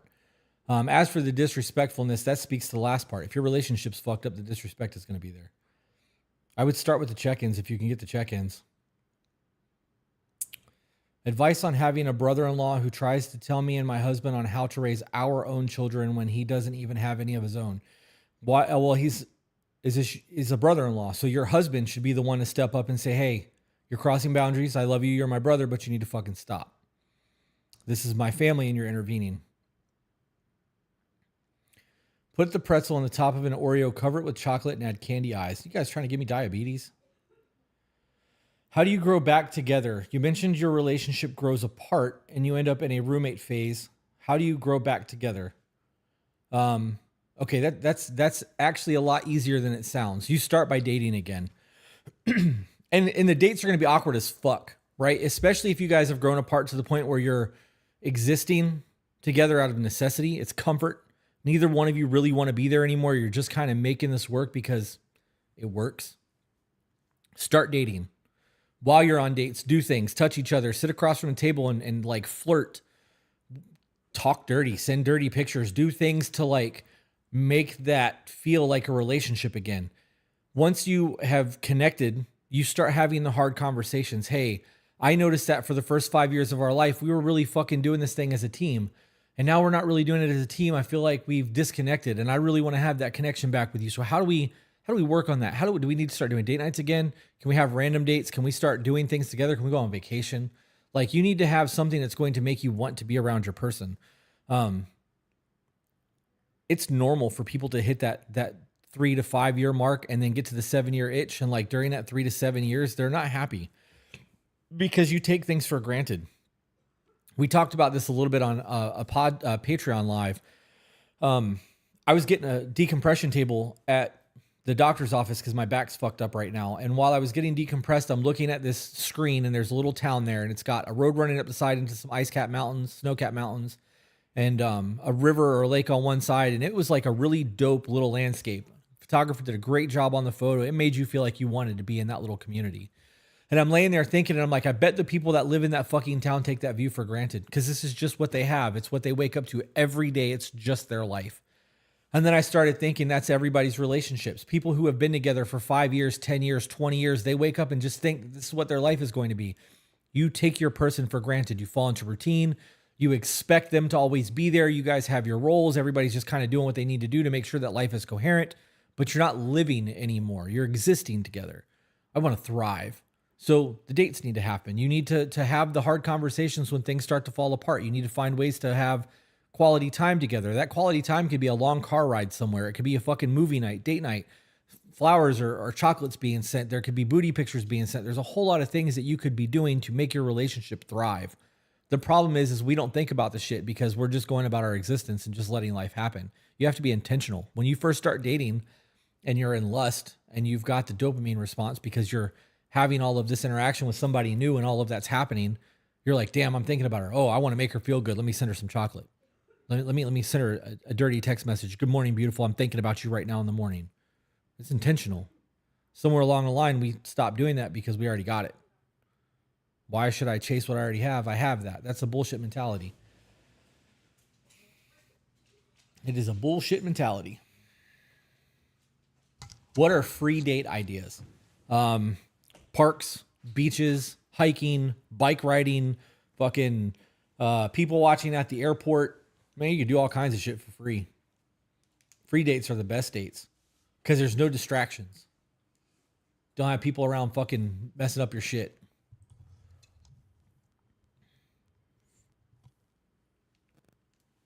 I like the idea of doing hikes or like park dates, picnics. Yeah. I obviously like the idea of doing like first dates. I think should be in public so that you can see the way that people interact with people. And safety concerns. Yeah. Well, I don't, for the safety concerns, that's a woman thing. Like I've never put myself in a position where I'm like, oh, I need to feel safe on a date. And I didn't really even understand how much you guys fixate on that shit until after we started this podcast. But I also don't think that I'd be going on a random date with a stranger either. You know what I mean? Like I'm trying to get to know somebody a little bit before I'm trying to be alone with them. And women out here being wild, meeting random guys on Tinder and going to their apartments and houses and wild shit. Out here really testing fate. Danish said, my husband's been out of town since Tuesday. It's such a different experience with them not here. I can't wait for them to be home again. We talked about this today. We talked about this in the car. About having that time away from each other and how that would look for us. Like, I don't want to do that. Me either. Look what I've got, guys. How could you miss that with the nose ghost?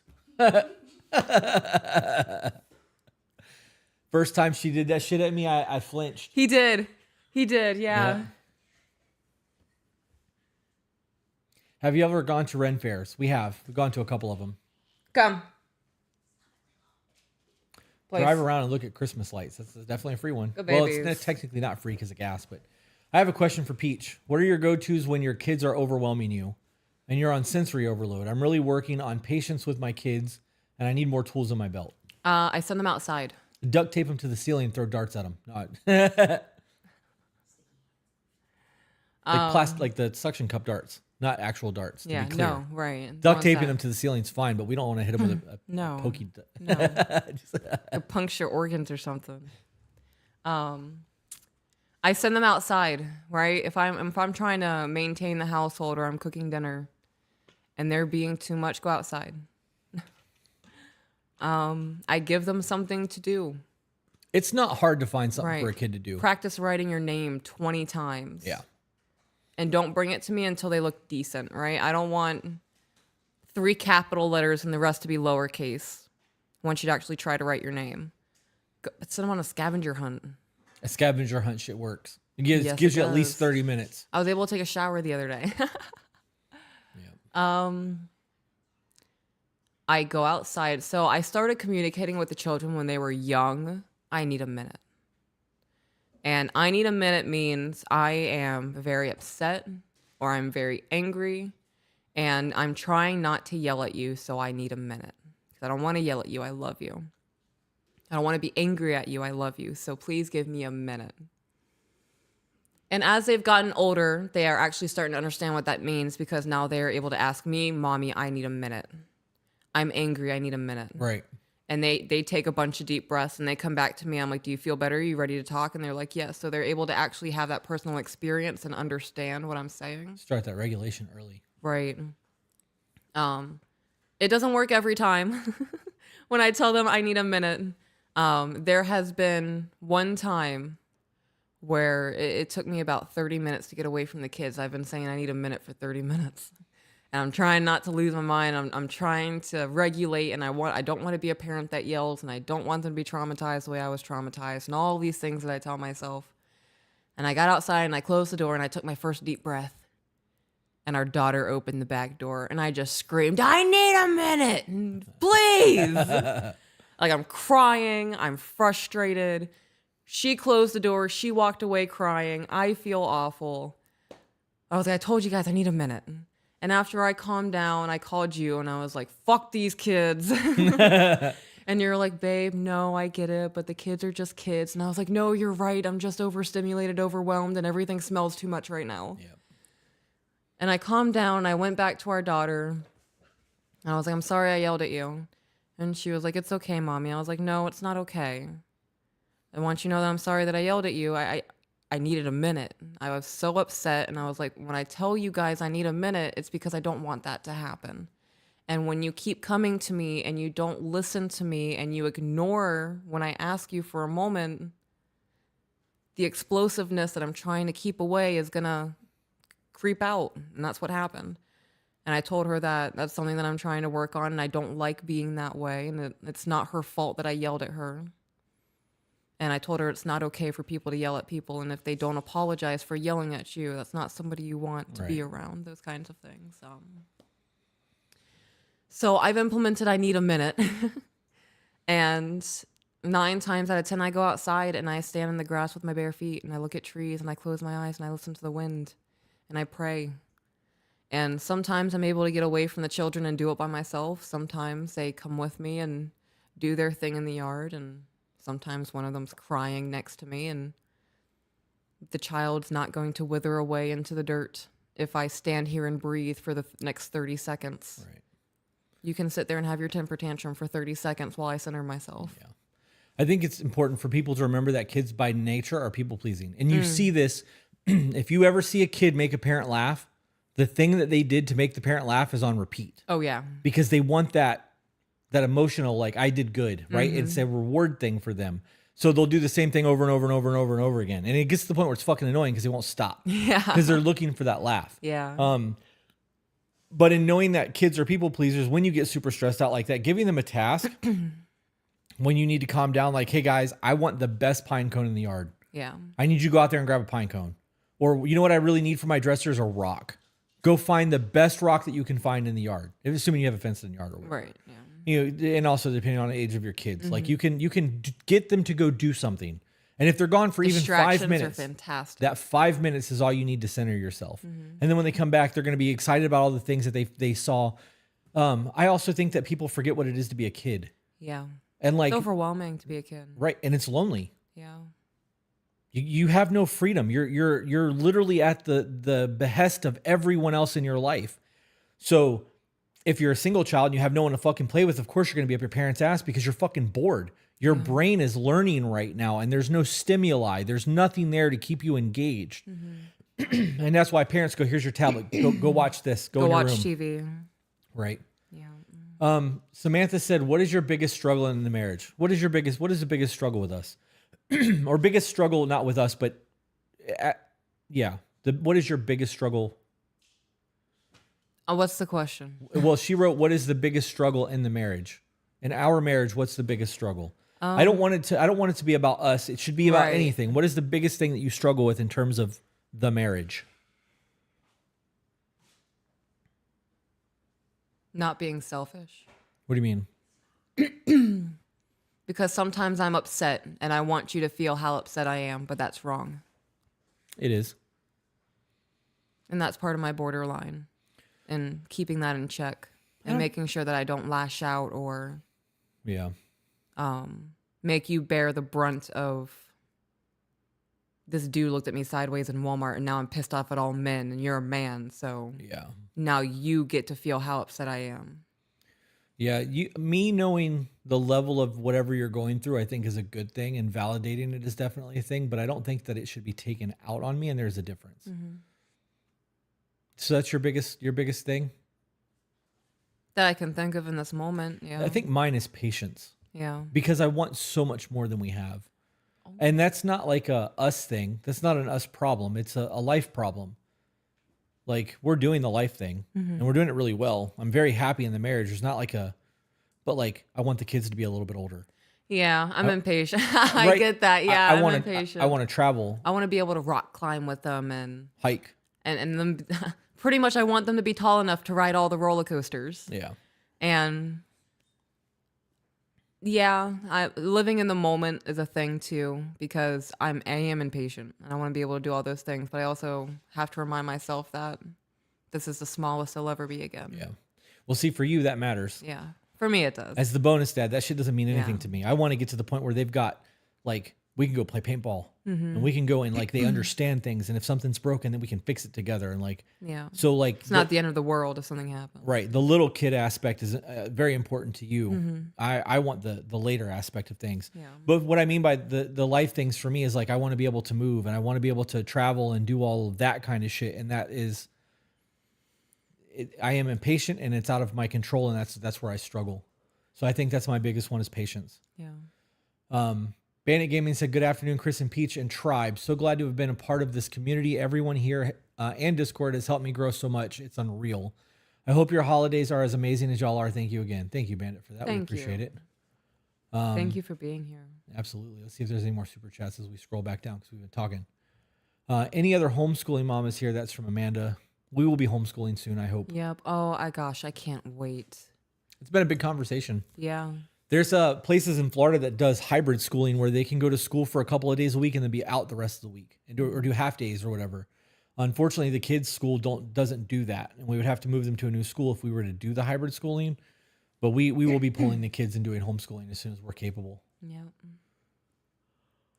The man I have loved for 15. Let's read this one above it first because this is a shorter one. Mine are 13 and 16, and I thought I can't wait till they get older when they are young. When they were younger, but now I wish they were that little still. These teenagers are crazy. The average parent spends less than 16 minutes a week in conversation with their teenager. There is a huge fucking disconnect. And it comes from them getting to the point where they're ready to start living their own life and they have to start making their own mistakes. And like, we still want the best for them. And you have to remember, headbutting and you have to hormones. remember, yes, you have to remember what it was like to be a teenager. Yeah. Teenage years are amazing, but they suck. Oh, but they're rough. Right? It sucks. Gosh, it's going to be with my new adapted, like grown mindset. Life is tragic, and that's what makes it beautiful. Yeah. Right? Like there's beauty in tragedy. And I'm not talking about war. Right. Or unnecessary death. But going through my teenage years, looking back on that, it made me who I am now. And that's a beautiful thing, and I appreciate that. Yeah. I think the better your relationship is with your kids when they're teenagers, the more easier it'll be. Yeah. If you're able to do dope shit with your kids and they enjoy spending quality time with you, you're going to have a different life because they respect you. Right. Versus you're only there to lay down the hand of discipline. Like that's or not be their piggy bank. Right. That's not a relationship. That's they need something from you. I think that matters. You know, we do shit with the kids. It's not all playtime. Yeah. But there is a lot of playtime, and like that, we want to continue that. I'm fucking 44 years old. I still want to play. Right. So as long as we keep that creativity and that want to be young and to do those things, they're going to want to do it. And you just got to find things that they're interested in. If they're interested in going to concerts, go to a fucking concert with them. If they want to go on the water, go get kayaks and go kayaking with them. If they're into fishing, go fishing. Like bond with your kids. Yeah. All right. She said, the man I have loved for 15 years pretty much ghosted me for 3 months, refuses to tell me what's wrong, and tells everyone else our issues. I have BPD and he's my favorite person. How do I walk away from him? Should I walk away from him? You just said that somebody ghosted you for 3 months and you're asking if you should walk away. I would walk away. Actions over words. Dude ghosted you for 3 months. Yeah, dude talks behind your back. I would move on. Desclan said, sorry I'm late. Been processing out my buck from Tuesday, getting a vacuum sealed and handled. What did I miss? You missed conversations about in-laws. Iggy said, would y'all ever talk about how to navigate being a step parent? I know you've talked about it in certain moments, but I mean in an actual episode. We would need something to talk about. Us just randomly having conversations, it's because something triggered that random conversation. Yeah, a book or Yeah. a phrase or a TikTok or a newsreel. And it's normally something really specific that we get hung up on. Yeah. And then that thing that we get hung up on creates a much broader conversation. Yeah, and we've been stewing on it for at least 24 hours. Right. I have a lot to say about being a step parent. Yeah. I have a lot to say about co-parenting. I have a lot to say as a mom with a man as a step parent. I think moms who get with somebody expect there to be a divide, but still unwavering loyalty, even though there's a priority shift. The woman expects to be the man's first priority, but the man's not going to be hers. Right. Because she's brought kids into the relationship. Right. So I think that's a whole mess in and of itself. Yeah. Iggy, what exactly was it that you were asking about? Krista said exactly. Thank you for that. I just missed those little squishy faces. That's where grandbabies come in. You raise them kids so you can spoil the grandbabies. I looked over and your eyes were closed. Yeah. Zach said Peach's eyelids are magnetic now. She can't keep them open. Yes, I can. They've been open this whole time. I've been peeping. That's funny. Thank you. Just needed that non-biased input. And what's more important, communication or comprehension? They are one and the same. You know what? I would say comprehension. Okay. Why? Because someone can say something really stupid and I can still understand the underlining, even if their point was like super off base. Right. Oh, you said that because you're defensive right now. Well, okay. So that comes to understanding. Right. Comprehension. But if nobody's talking, Right. what can you comprehend? Oh, that something beautiful is happening and it's silence. I could talk to the wall until I'm blue in the face. The wall's not going to understand me. Right. So you need both. Okay. It's one and the same. If you are communicating and neither person is understanding what's being said, you're not communicating effectively. You're just talking. So there has to be comprehension. Communication and comprehension goes hand in hand. You have to be able to understand each other. Otherwise, communication doesn't happen. If you spoke French and I spoke Spanish and we were talking to each other the whole time, we ain't saying shit to each other. We're just talking. You know, I bet that we would be able to pick some things out. Some things in the I knew you were language going to are do pretty- that. Damn. I knew you were going to do that. Why would you? Because you're right. Pourquoi? That's funny. Jenny said, just because you love them doesn't mean they love you back. I have to get a soda. Would you like anything while I'm up? Oh, we don't have soda. That is some bullshit. We have to do an Instacart. Oh, we have to do that anyways because we have to get the because we pie need and a stuff. cleaner. Oh yeah. Do you want to order all that shit now since we're here? I want to play prop hunt tonight. Okay.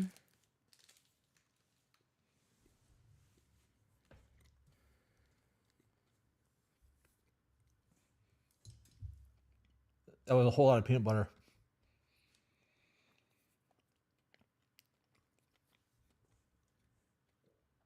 Jenny said, so many people seem to think that their feelings mean the other person should also have those feelings, and it just doesn't work like that. That's your that's your cognitive bias.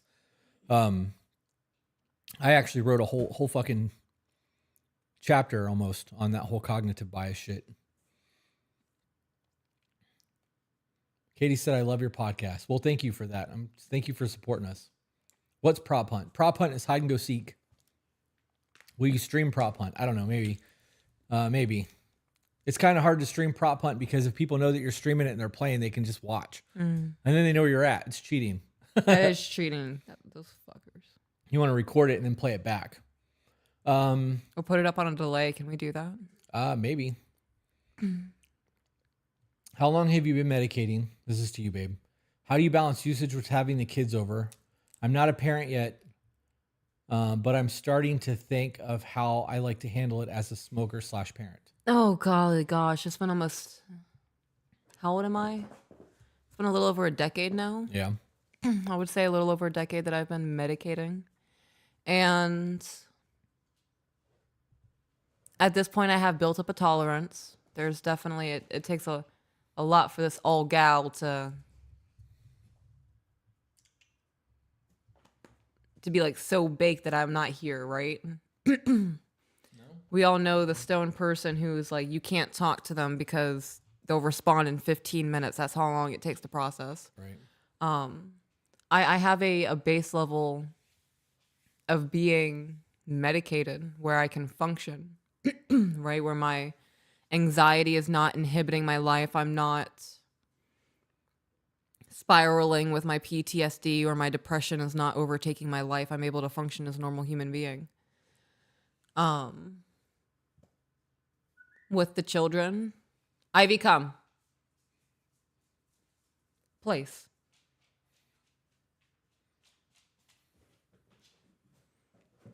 I don't smoke around them. I definitely do medicate myself, especially if I recognize that I'm short fused or I'm just angry.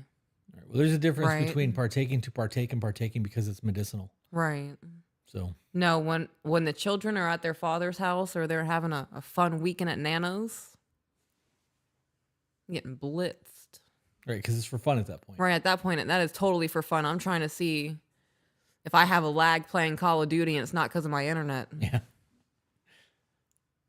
Yep. I guess so. That's the end of that. I don't yeah. I actually was going to chime in on some of that too, but I don't think it's really necessary. I think that your situation, like the individual's ability to be alone to do that shit, and how it affects their ability to parent matters. Yeah.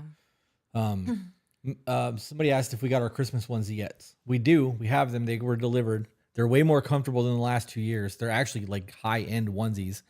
We are going to be doing probably a Christmas Eve live stream or around Christmas. I don't know if it'll actually be on Christmas Eve, but we will do a bonus episode that's not a pre-recorded thing where we sit down and read Get to Know Chris and Peaches. We have a list of questions from our Discord community that we're going to open and just read through.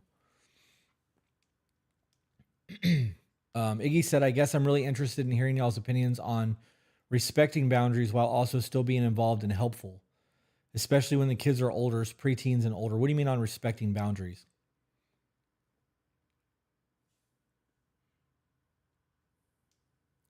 What is the best book you can suggest for readers to help them through the healing of their trauma?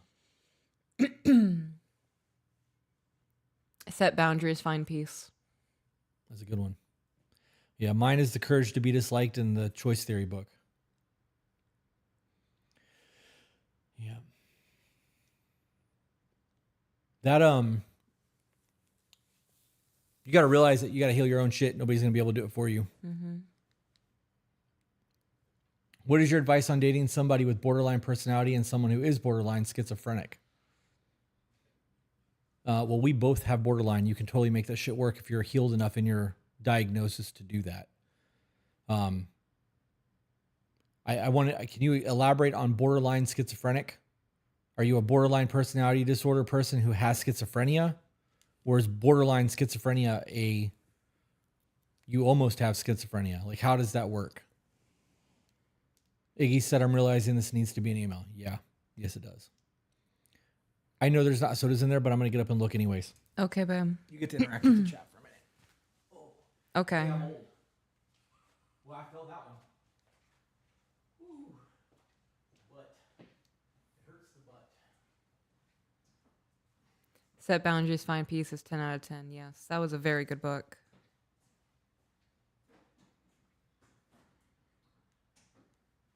Man, it's fucking stupid. I told you. I know you did. We have But I vanilla. was hopeful. We need a pie crust. We need butter.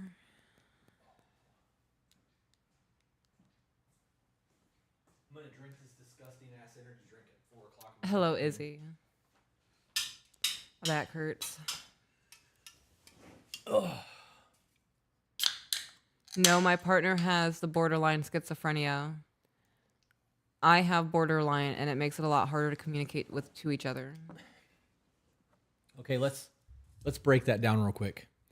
How does your borderline make it hard to have a conversation? Babe, if we're communicating with each other, how does the borderline make it hard to communicate? Oh gosh, it depends on what's happening in the moment.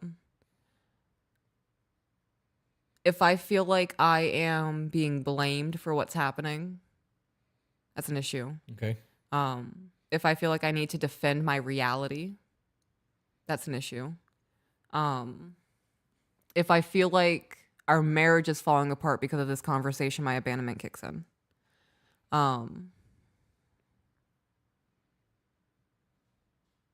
I take things very, very personally when I'm in emotional mindset.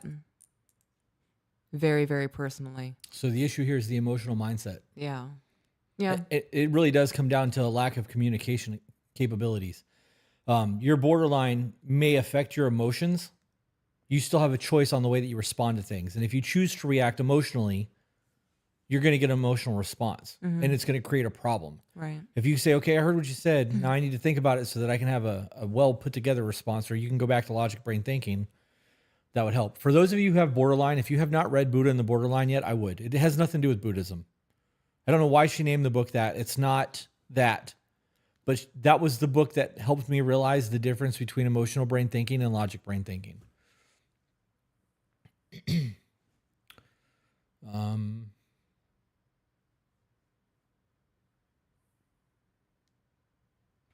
So 10 years together, she cheated a few times and I always forgave her. She just left me 6 months ago. She wants to co-parent, which we are. Advice on getting over it. I've been going to the gym every day. It helps, but I'm still going through it mentally. And you will until you get over the hurt. I can understand the one-time cheating and forgiving. Multiple time cheating, I don't think that I would be able to forgive that. That's not really relevant to what you're asking us, though. She left. She wants to co-parent. Do you think that she's a good parent? Because if she is, you don't need to have a relationship with her. You need to have You need to have a civil. I guess it would still be a relationship. You need to have a civil relationship with her so that your kids can get what your kids need. It's not about the two of you anymore. It's about the kids. Correct. That doesn't mean that you get to bend over backwards or have to go above and beyond. It means that you guys need to work amicably and be civil towards each other so that the kids have a decent life. As for advice getting over it, you need to just work on you. Time. You can't just make your emotions shut down like that. You have to process through what it happened and go. Right. Learn a lesson from it. Right. Gloomy J said, what were the other books that I mentioned? It was The Courage to be Disliked, which is written by, it's a Japanese person. I don't know the guy's name. I do. I just can't pronounce it. I'm not going to try. And then Choice Theory by Dr. William Glasser. For you guys who, if you're unaware, we have a very long recommended reading list on the tobebetter.com website that you can download. There's probably 40 or 50 books on there that are all fucking really good reads. Lots of golden nuggets there. Pumpkin pie or apple pie? Apple pie. We're talking just regular basic dick ass pie? Like a regular apple pie or a regular pumpkin pie? I'm going pumpkin. I'm going apple.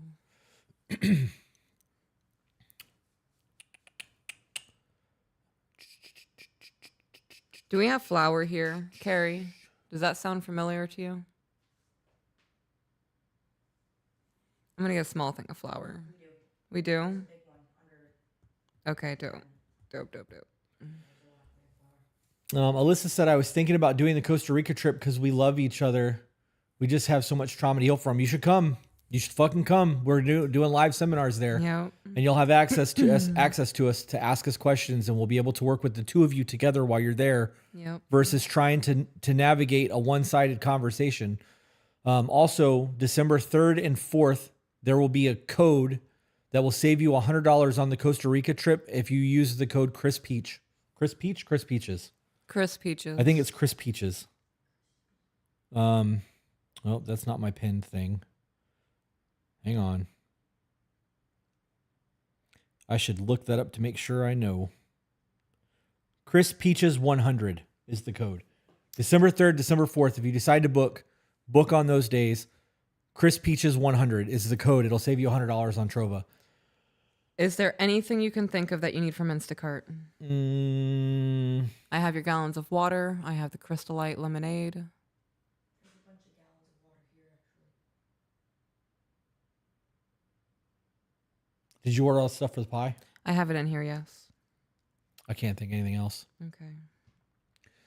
Briston on Facebook said, what advice do you have about the difference in communication and comprehension? You're not going to be able to explain everything to somebody in a way that they're going to understand it, especially in an emotional brain mindset. So ask them to repeat what you said. Not, did you hear me? Can you repeat back what I just said so that I make sure that we're on the same page? And then if you hear something that bothers you, be like, okay, this is what I heard you say. And it doesn't need to be like, you said, blah, blah, blah, blah. This is what I heard. And I need to make sure that I'm on the same page because that shit just bothered me. Yep. And then repeat it back. And if that's not what they meant, or if that's not what they said and that's how you took it, that conversation needs to be had. I agree. And probing questions go a long fucking way. Why do you feel that way? What makes you think that? Having them be able to get all of that shit out to really find the root of the problem, that's the answer to the question I got for you.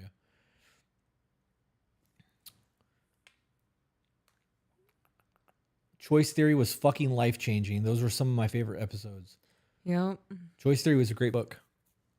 I'm going to start reading that to the kids at night. Yeah? Choice Theory, yeah. They're going to be bored as shit. Oh, hell yeah. I don't fall Be asleep quick. quick. I'll learn from it too. So Gloomy asked if we got all of our self-help through healing through those books or if we've done therapy. We've both done therapy at different times in our life. I've gotten more out of the books than I ever got out of therapy. Yeah, I agree with that statement. Yeah. Yep. The opportunity to read a book and pause and reflect and truly think about what I'm hearing. Because I listen to everything on Audible, or put the book down and like process my thoughts is a whole lot different than having a conversation. I don't need to just unburden myself. If I need to just unburden, I can Facebook post, or I can go to somebody and say, hey, this just happened. Am I doing this on the shop card? Yeah, it's fine. Whereas if I'm working on something like I've read books about how to be a better man and a better father and a better husband. And if I'm focusing on something about how to be a better man and something comes up that I hadn't thought of, I can highlight it, dog ear the page, or pause and put everything down and just reflect and think about what that means to me and how I can implement that in my life. And where did I not do that in the past? And like, it's a whole lot different for me to read and take things in from a self-help book than it is to do therapy.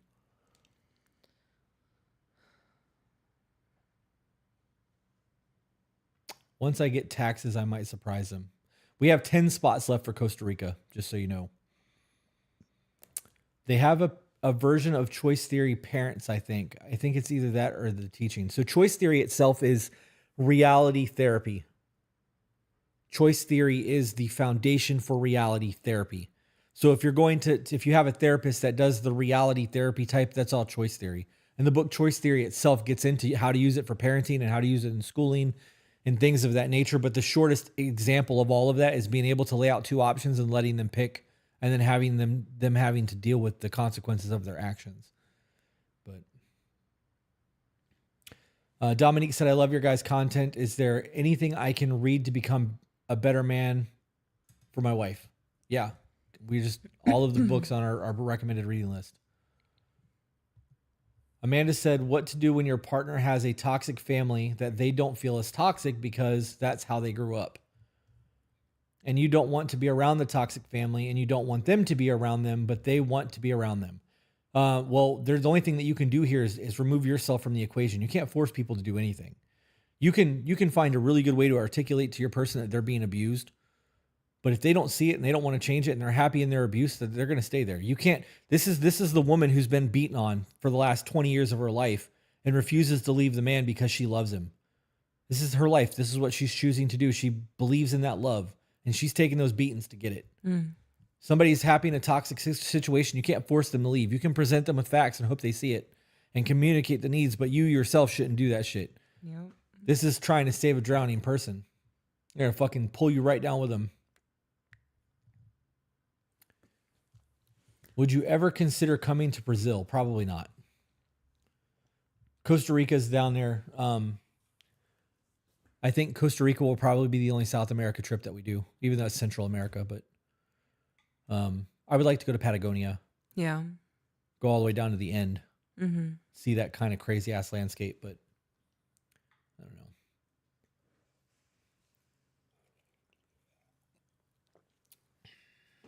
I'm wanting to find a trainer for my dog for basics, ESA, and protection. What kind of facility would you guys suggest? I want my dog like Ivy. Reach out to Dakota from Better Built Dogs.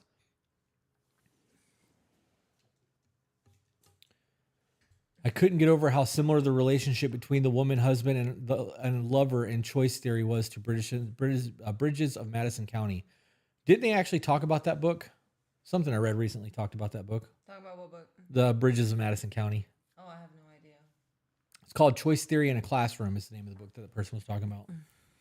All right. My boyfriend of 2 years recently broke up with me because he says his feelings of wanting to be involved with my 5-year-old son have not changed. He says he's not sure if it's because it's somebody else's kid or if it's because he's more focused on his work. He's a master electrician and trying to grow his own business. Should I give him time to figure out work-life balance or move on? I would move on. I would move on, yeah. Yeah, as a mom, if somebody told me that, oh yeah, he broke up, he made the choice, he doesn't want to be with me. Yeah, I'm moving on 100%. This man does not want to be with me because I have a child and he's more focused on work. That's what was said. Right, I know. The saying that he doesn't want to be with me because I have a child and he's more focused in work. I guess it just kind of struck me wrong, I guess. I don't know. I think that there's a whole lot of negative a negative conversation that happens when you're talking about a woman who has kids. I think society has that, yeah. Right. Definitely. But I didn't mean that in a negative way. That's what he said. Right. I'm not going to take that personally. Right. That statement was because you said it and it struck me a certain way. Right. No, I was just elaborating further in case other people felt a certain way about it. I think that somebody said it sounds like an excuse. Why doesn't it sound okay? Let's talk about that for a minute. Why does it sound like an excuse? Because a man has a preference? I don't think it's an excuse. 2 years is a short amount of time. Yeah, it really In the is. grand scheme of your life, 2 years isn't shit. Not a man oh boy, Izzy, you got a whole lot of negativity bias happening over here. That's giving boy vibes because he doesn't want to take care of another man's child. 2 years is an introductory phase. We're doing that trial subscription to life still to make sure that you're even the type of person that I want to spend the rest of my life with. Right. And if you come with baggage, I have to make sure that not only do I want to have you in my life, I have to make sure I want the children. that I'm child or capable of children. being the man that needs to be there to be the bonus parent. And in the event that there's co-parenting, that I am comfortable enough in having to deal with the fact that there's a whole other family that has to be dealt with here. I think that dude being like, hey, I'm not the guy that's going to be with a woman who has kids because I don't want that is not little boy can't behavior at handle all. that. I think that's the manliest thing that can be fucking done because he's not leading her on. He's not lying to her. He fucking told her what was going on. Not going to traumatize the children. This isn't for me. Instead, he could stay there, take advantage of the woman, be a shitty fucking bonus become parent. resentful. Right. You guys are so fucking quick to like call a man a little boy and say that he's making excuses and shit on men, that when a man tells you what's actually going on, you want to fucking shame him for it. And this is why men are so quick to not have the conversation of what's going on. Right. It's not you, it's me. I don't feel right. I got to go. Yeah. Well, what happened? I don't know. He ghosted me. Well, it wouldn't have mattered if he told you anyways, because you'd have called him a little fucking boy and belittled him over it. Peach, as a woman, what are some books that you have read that make you a stronger female and a wife?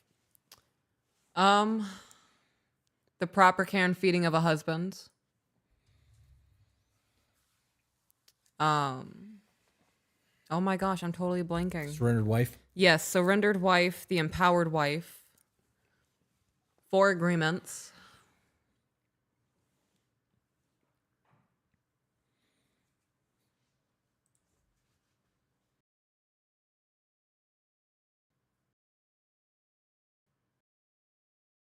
Intimacy. I didn't like that one. No? I like it. I've read all the books that you've read in terms of like even the Surrendered Wife and the Empowered. Yeah. I've read all that shit because it gave us something to talk about, right? Right, yeah. And I agree that the Laura Doyle books are really good. There's not been a whole lot of times where we've read books that like we didn't really vibe on, but that 7 levels of intimacy, I couldn't connect to it. Yeah. I have to look past the way that he wrote it. And I guess I'm formulating my own thoughts on the things that he says in the book to adapt it to make sense to me. Okay. I mean, that makes sense. That's Yeah. what we do. Right. There's got to be something that you can relate to make it that golden nugget. Yeah. Yeah. Yeah, I read all the books you read. I'm just slower at it. Yeah. Well, you also do a lot more in terms of like your women's group challenges and like, so I think that you would be a lot faster than me if you didn't do YouTube. Cause like when you cook and you're doing everything like that, like you're listening to YouTube and, Yeah. and Well, you I have do my audiobooks, but I've recognized that when I listen to audio, I can listen for about 15 or 20 minutes and then I'm not paying attention anymore because I'm processing what was just said. right. You got to pause. Yeah, I have to turn it off and I put on something on YouTube in the background as background noise while I'm processing what I just heard in the book. That makes sense. So I'm alternating. So I'll listen to an audiobook for about 15 or 20 minutes and then however long it takes me to process what I just heard, and then I'll jump back into it so I can actually pay attention to the next onslaught of information. Yeah, I've actually, because when I buy an audiobook and I run through the audiobook, if something hits me and I'm like, okay, I like this, I'll screenshot that moment so I can go back and listen to it again, and then I'll buy the hard copy so that I can highlight it and make notes and actually like process through. But I can listen to 2 or 3 hours at a time of a book before I need to really pause and like deep dive, because I can think about what's happening while it's going. The only time if I really want to cement what I just heard, I will pause. You've been in the car when I've been listening and had to pause. You're like, what? And I'm like, oh man, did you hear that? Like, we got to talk about that. And I also found that having a conversation about what we just heard cements it even further in my brain and like makes it real and memorable. I get that. Did you listen to the 4 Agreements or did you read it? Oh, I read that. The audiobook? I can't do it. No. I've read the physical book. Yeah. But the audiobook, I can't get past like the first, 45 minutes. Is it the voice? It's everything. The whole way the thing is laid out, I can't. Okay. And it's such a good book, but the audiobook really just good does book. not do it for me. Somebody said that they were reading The Courage to Be Disliked in a physical book and they couldn't read it. And I was like, listen to the audiobook because it's 2 people having a conversation. different It's way voices. fucking easier. Yeah. Yep. Long time listener, first time commenting. Thank you for sharing your time and experience with us. Thanks. Things I'm learning from the 2 of you are helping me in my relationship with the mother of my child, the relationship I have with my kids and my current girlfriend. I love that. That's fantastic. A relationship should be across all spectrums. It's the bond that you have with people. And the more honest you are and the more capable you are of expressing your needs and maintaining your boundaries, the better those relationships are going to be. Mm-hmm. Because there's not going to be a whole lot of unspoken things happening there. Unspecking. That's when you wipe the dirt off of it. It's unspecking. Yep. Would you rather tell me than me get involved and 5 years down the road, you resent my son and I? There you go. I would rather you tell me. Yeah. Oh, wow. The chat's way fucking behind. We were talking. Okay, let me scroll down to the bottom. There we go. Okay. I agree with what Chris said because that is what he said when he was breaking up with me. He was hoping his feelings would change, but they weren't. And he didn't want to drag me along. So how do I work on healing and moving on from this? Slow down. Yes. You're a mom. You talking to me? No, well, I'm looking at you Right. because we talk to each other. Right, but I didn't know if you were getting ready to engage in a conversation with me and I had to answer questions. I was disassociating a little bit. At least you're fucking honest about it. I'm sorry, I was not listening. Yeah. I was staring off into space at that thing over there, and the world just went wah, wah, wah, into nothing. And then I realized I was disassociating, and I came back and things got loud as fuck. Well, I was looking at the spots on the rug, and you know those videos of, well, you've done this, creating world maps with rice, throwing it on paper and tracing it. D&D. I was tracing it. And I was creating little maps in the rug, and then I heard you look at me and say, "You're a mom." And You I was heard gonna me be look like, at you? You looked at me, and I, whatever. Came back into reality, and things were loud. That was fun, but I don't remember what we were talking about. You're a mom. Take it slow. Slow down. You're a mom. Okay, I'm back. We're back. We're on it. The idea of jumping from person to person should be a problem for you. Oh, yeah. You don't need to be bringing people around your kids. Get to know somebody a little bit as a friend. Make sure that you like them as a person. Make sure they're aware that you have kids before you bring them around your kids. Mm-hmm. Some of you are not going to know if the man is going to be able to mesh until after they meet. They need to be brought around as a friend and like as at a park or a burger joint or something where you can interact with the kids and they can see how they feel and how overwhelming it is. if somebody has it in their head, fuck them kids, I don't want to ever have kids, and they meet a woman and they happen to have kids, in order for that to change, it's going to be a lot. There's a whole lot of like things that have to take place for that to even work. And there's probably still going to be a little bit of resentment there. Like, that's just one of those things that you really got to integrate things slowly. You can't be like, hey, I met you, you're dope, I got kids, come meet them. Yeah. It took a year for you to meet my children. Right.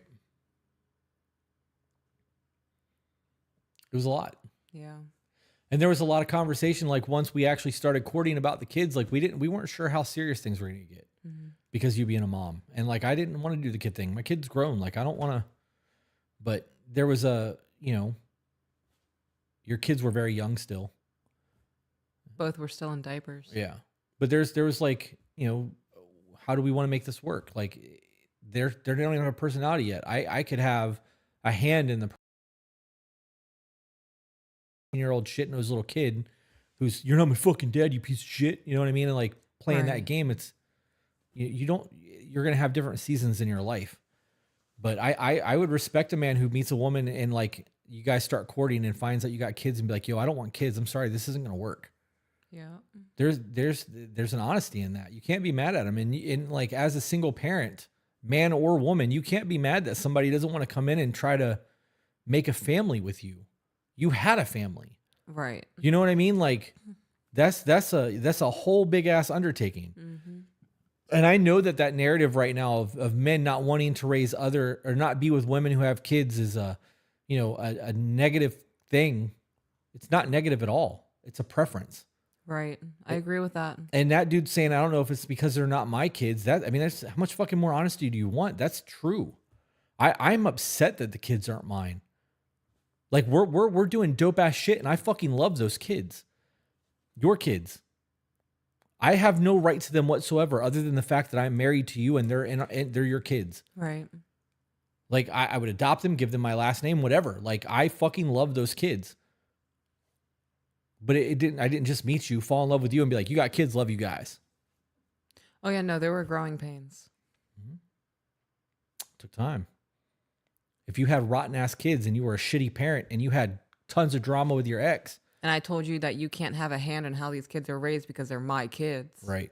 And I'm like, well, I love you, but I don't love all this shit. Now I have to make a decision. Do I want to be with you and deal with all of that fucking nonsense? Because eventually all that's going to become a problem. Right. And I expect you to be on the sidelines of your own life. Yeah. Right. And that's exactly what I would have to be in that situation. Yep.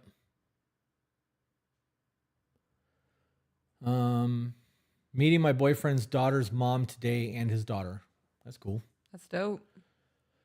What are ways to contact you guys for advice in the future? tobetterco@gmail.com. I want to thank you guys for all your amazing advice. It helps me better myself as a mother and a wife. That's fucking dope. Beautiful. Having BPD, was it rough starting your relationship? No, because we had already been on a healing journey from 2 really shitty marriages. We had done that. We were working through a lot. Okay, go ahead. No, you go ahead. I have got a story. I'm not going to forget this. No, you go. Peaches and I had a relationship where I was separated, going through my divorce when you and I started getting close. Yeah, and I had been single for a while. A couple years.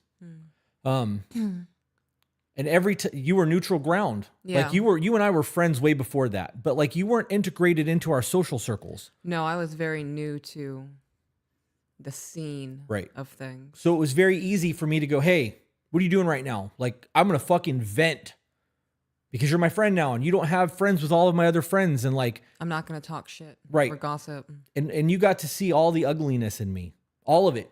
You got to see the breakdowns, the bad days, the good days, the fuck these people. I don't want to do this anymore. I'm burning the fucking word to the ground. Like, you got all of it. And there was no intention there. There was it wasn't like I'm trying to get with her. I'm trying to fuck her. There was none of that. It was, I needed a friend and you were there for me. So you got an honest version of me. And in doing that, because you shared stories with me, I got an honest version of you. We had a very truthful foundation that a lot of people don't have. Yeah. Because when you're not trying to hook up with someone and you're not trying to build a relationship, you can talk about all the foul shit you did. And you can bare your soul to someone about how of a horrible fucking person you are because there's no intent there. This isn't a pity me. I don't give a fuck if you look look at me like I'm a piece of shit. I know I'm a piece of shit. Like that's where that came from. And because that honesty is there and because it was so brutally honest, all of our conversations have been brutally honest. There's not tiptoeing. Right. And I think that foundation has made all of this easy. The only time that our BPD has ever become a thing that I thought was going to be too much has been twice. The first date, or not the first date, I'm sorry, the first fight that I thought you were giving me the silent treatment. We've talked about that a lot. I'm not even going to get into that. And the second time was when you said that you think that you're splitting and I'm the problem. Like you're splitting against me. And like, because I have borderline and I know what that feels like, there's nothing I can say other than that sucks. Because it's not something you can control. It's not something I did. It could have been. It could have been something subconsciously. We don't fucking know what caused the split, but it was happening. And I empathized and I held you and you cried and we fucking got over it in like a day. But that was a superpower in that aspect because if I didn't have borderline and didn't understand what splitting feels like, I could have taken that super personal. What the fuck did I do? I didn't do nothing. And then that would have triggered your abandonment. It would have created a whole lot of other problems. Like that would have been ugly. So in that situation, borderline win, like that was a win for me. It sucked to hear, obviously. I'm sure it sucked to say. Yeah. But we got over that super fucking fast. So please enter on this. I need insight. Recently, there's been betrayal and my trust is broken. What are some things that we can do to build trust between us, or are we fucked? I love her. I've pictured so much for us, but I'm torn and broken, but I don't want to just throw away what we have. Well, that depends on how the trust was broken as to how you're going to heal it. But ultimately, conversation is going to come up. You're going to have to talk about what's going on. How do I know if someone's going to stop being abusive? Is it even possible for someone to change that behavior?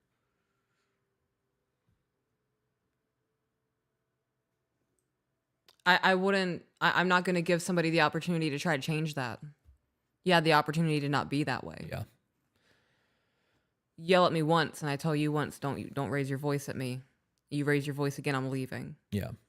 You throw something once in a fit of rage, I'm leaving. Right. You punch a hole in the wall because you're mad, I'm leaving. There's no I'm sorry, there's no I love you, I didn't mean it.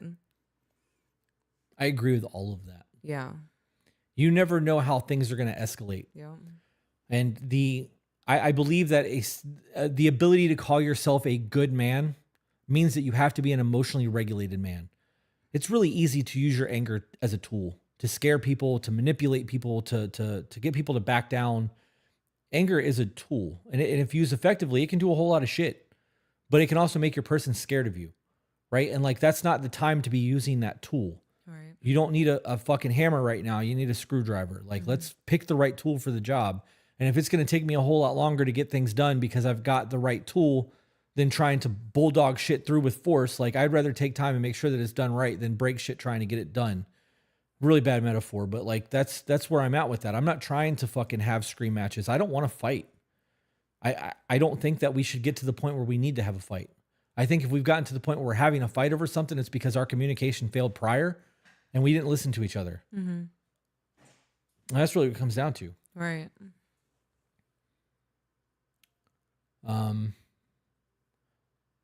I don't think that you should, I don't fuck with the abuse thing at all.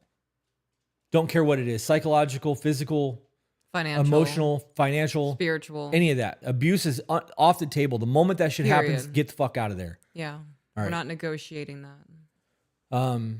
Did helping him go through his divorce and all that hard shit, did that take a toll on you? And how did you overcome those feelings of being there also in those moments? It did take a toll on me.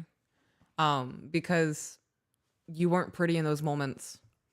And there were things said that really hurt me.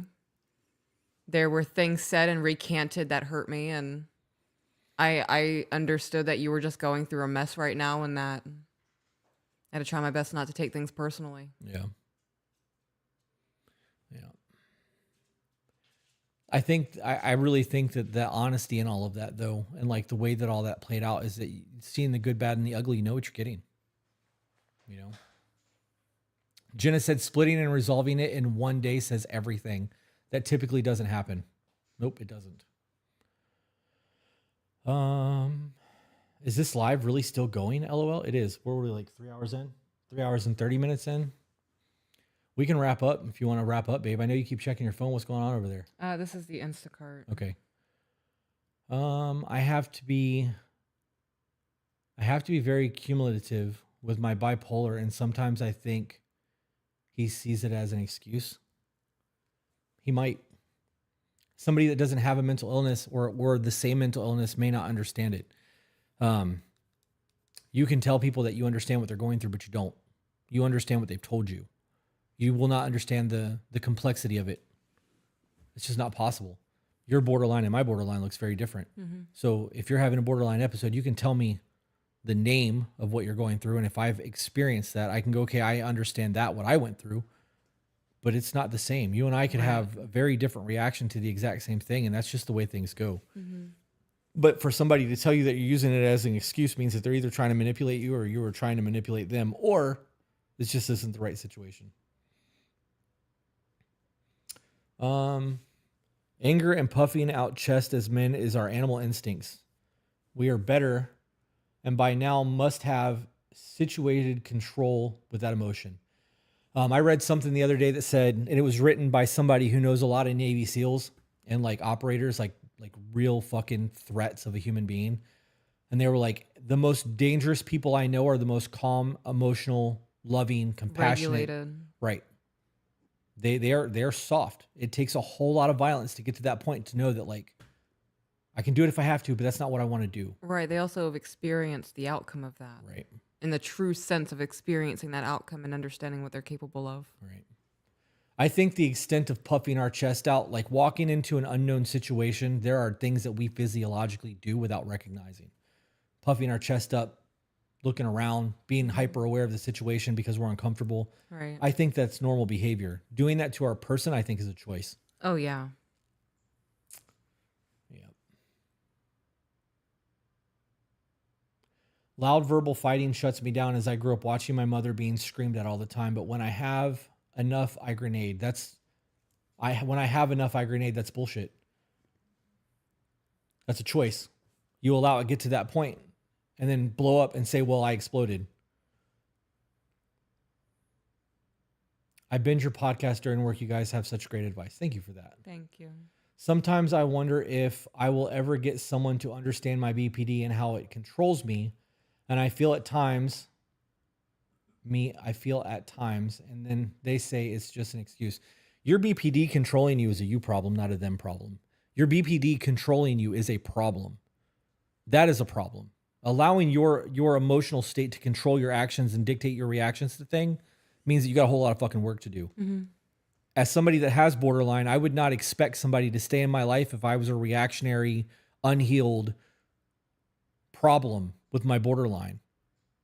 People don't want to be around shit like that. It's not an excuse. It is an excuse. If you know that you're explosive and you know that you have these problems and you're not going to therapy, you're not doing DBT, CBT, you're not medicated, you're not doing anything, and you go, well, it's my borderline. That is an excuse. That is fucking absolutely an excuse. If you know you have an issue and you know something's going on and you have done absolutely nothing to correct the problem, you are the problem. Believe that shit.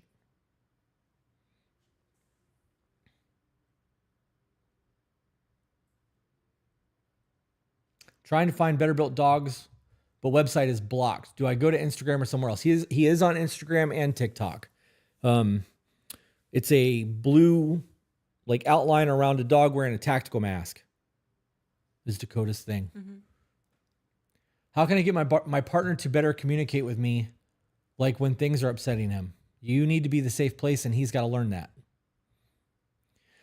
If you have a partner who is somebody that just bottles things up and never deals with any of it, it's because he's been taught to do that. And for us to open up to somebody, it means that we feel safe enough to have the hard conversations. We've seen the way that you've reacted to other people, and we've made notes, especially if we've been burned or we're traumatized. Like we see that shit, and we make notes of all of these things. They don't like it when people do this. So if I do that and they get mad at me, I'm gonna have to deal with that. So I'm just gonna push that down.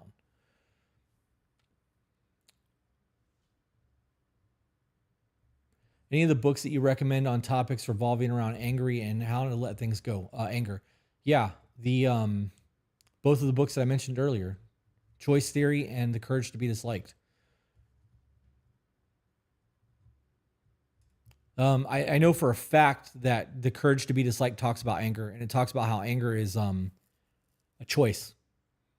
We didn't scream at those people because we were mad. We wanted to scream at those people. And One we used, excuse. Right. We used the fact that we were mad as an excuse to do it. Let's wrap up. It's been a while. I didn't realize we were this far in. Okay. Guys, thank you for this live stream today. It's been fun. We hope that you guys got a whole lot of value out of it. And we'll be live again a couple more times before the end of the year. But season 3 has already started. We've already started recording it. Yep. And if you guys would like to have your emails read, send it to tobebetterco@gmail.com. If you're a member of our Patreon community, that gets priority. If you would like to get more live streams, definitely join the Patreon. Yeah. Because we go live for Patreon at least once a week, if not 2 to 3 times a week. Yep. Every time we sit down and record, we go live on Patreon. So they'll get a little bit of interaction before and then some after. And like that's becoming our mode of operation. So it's fun for us. And with that being said, you guys have a great day and thanks for watching. We'll see you on the next one. Bye, guys. You hit the button, Carrie.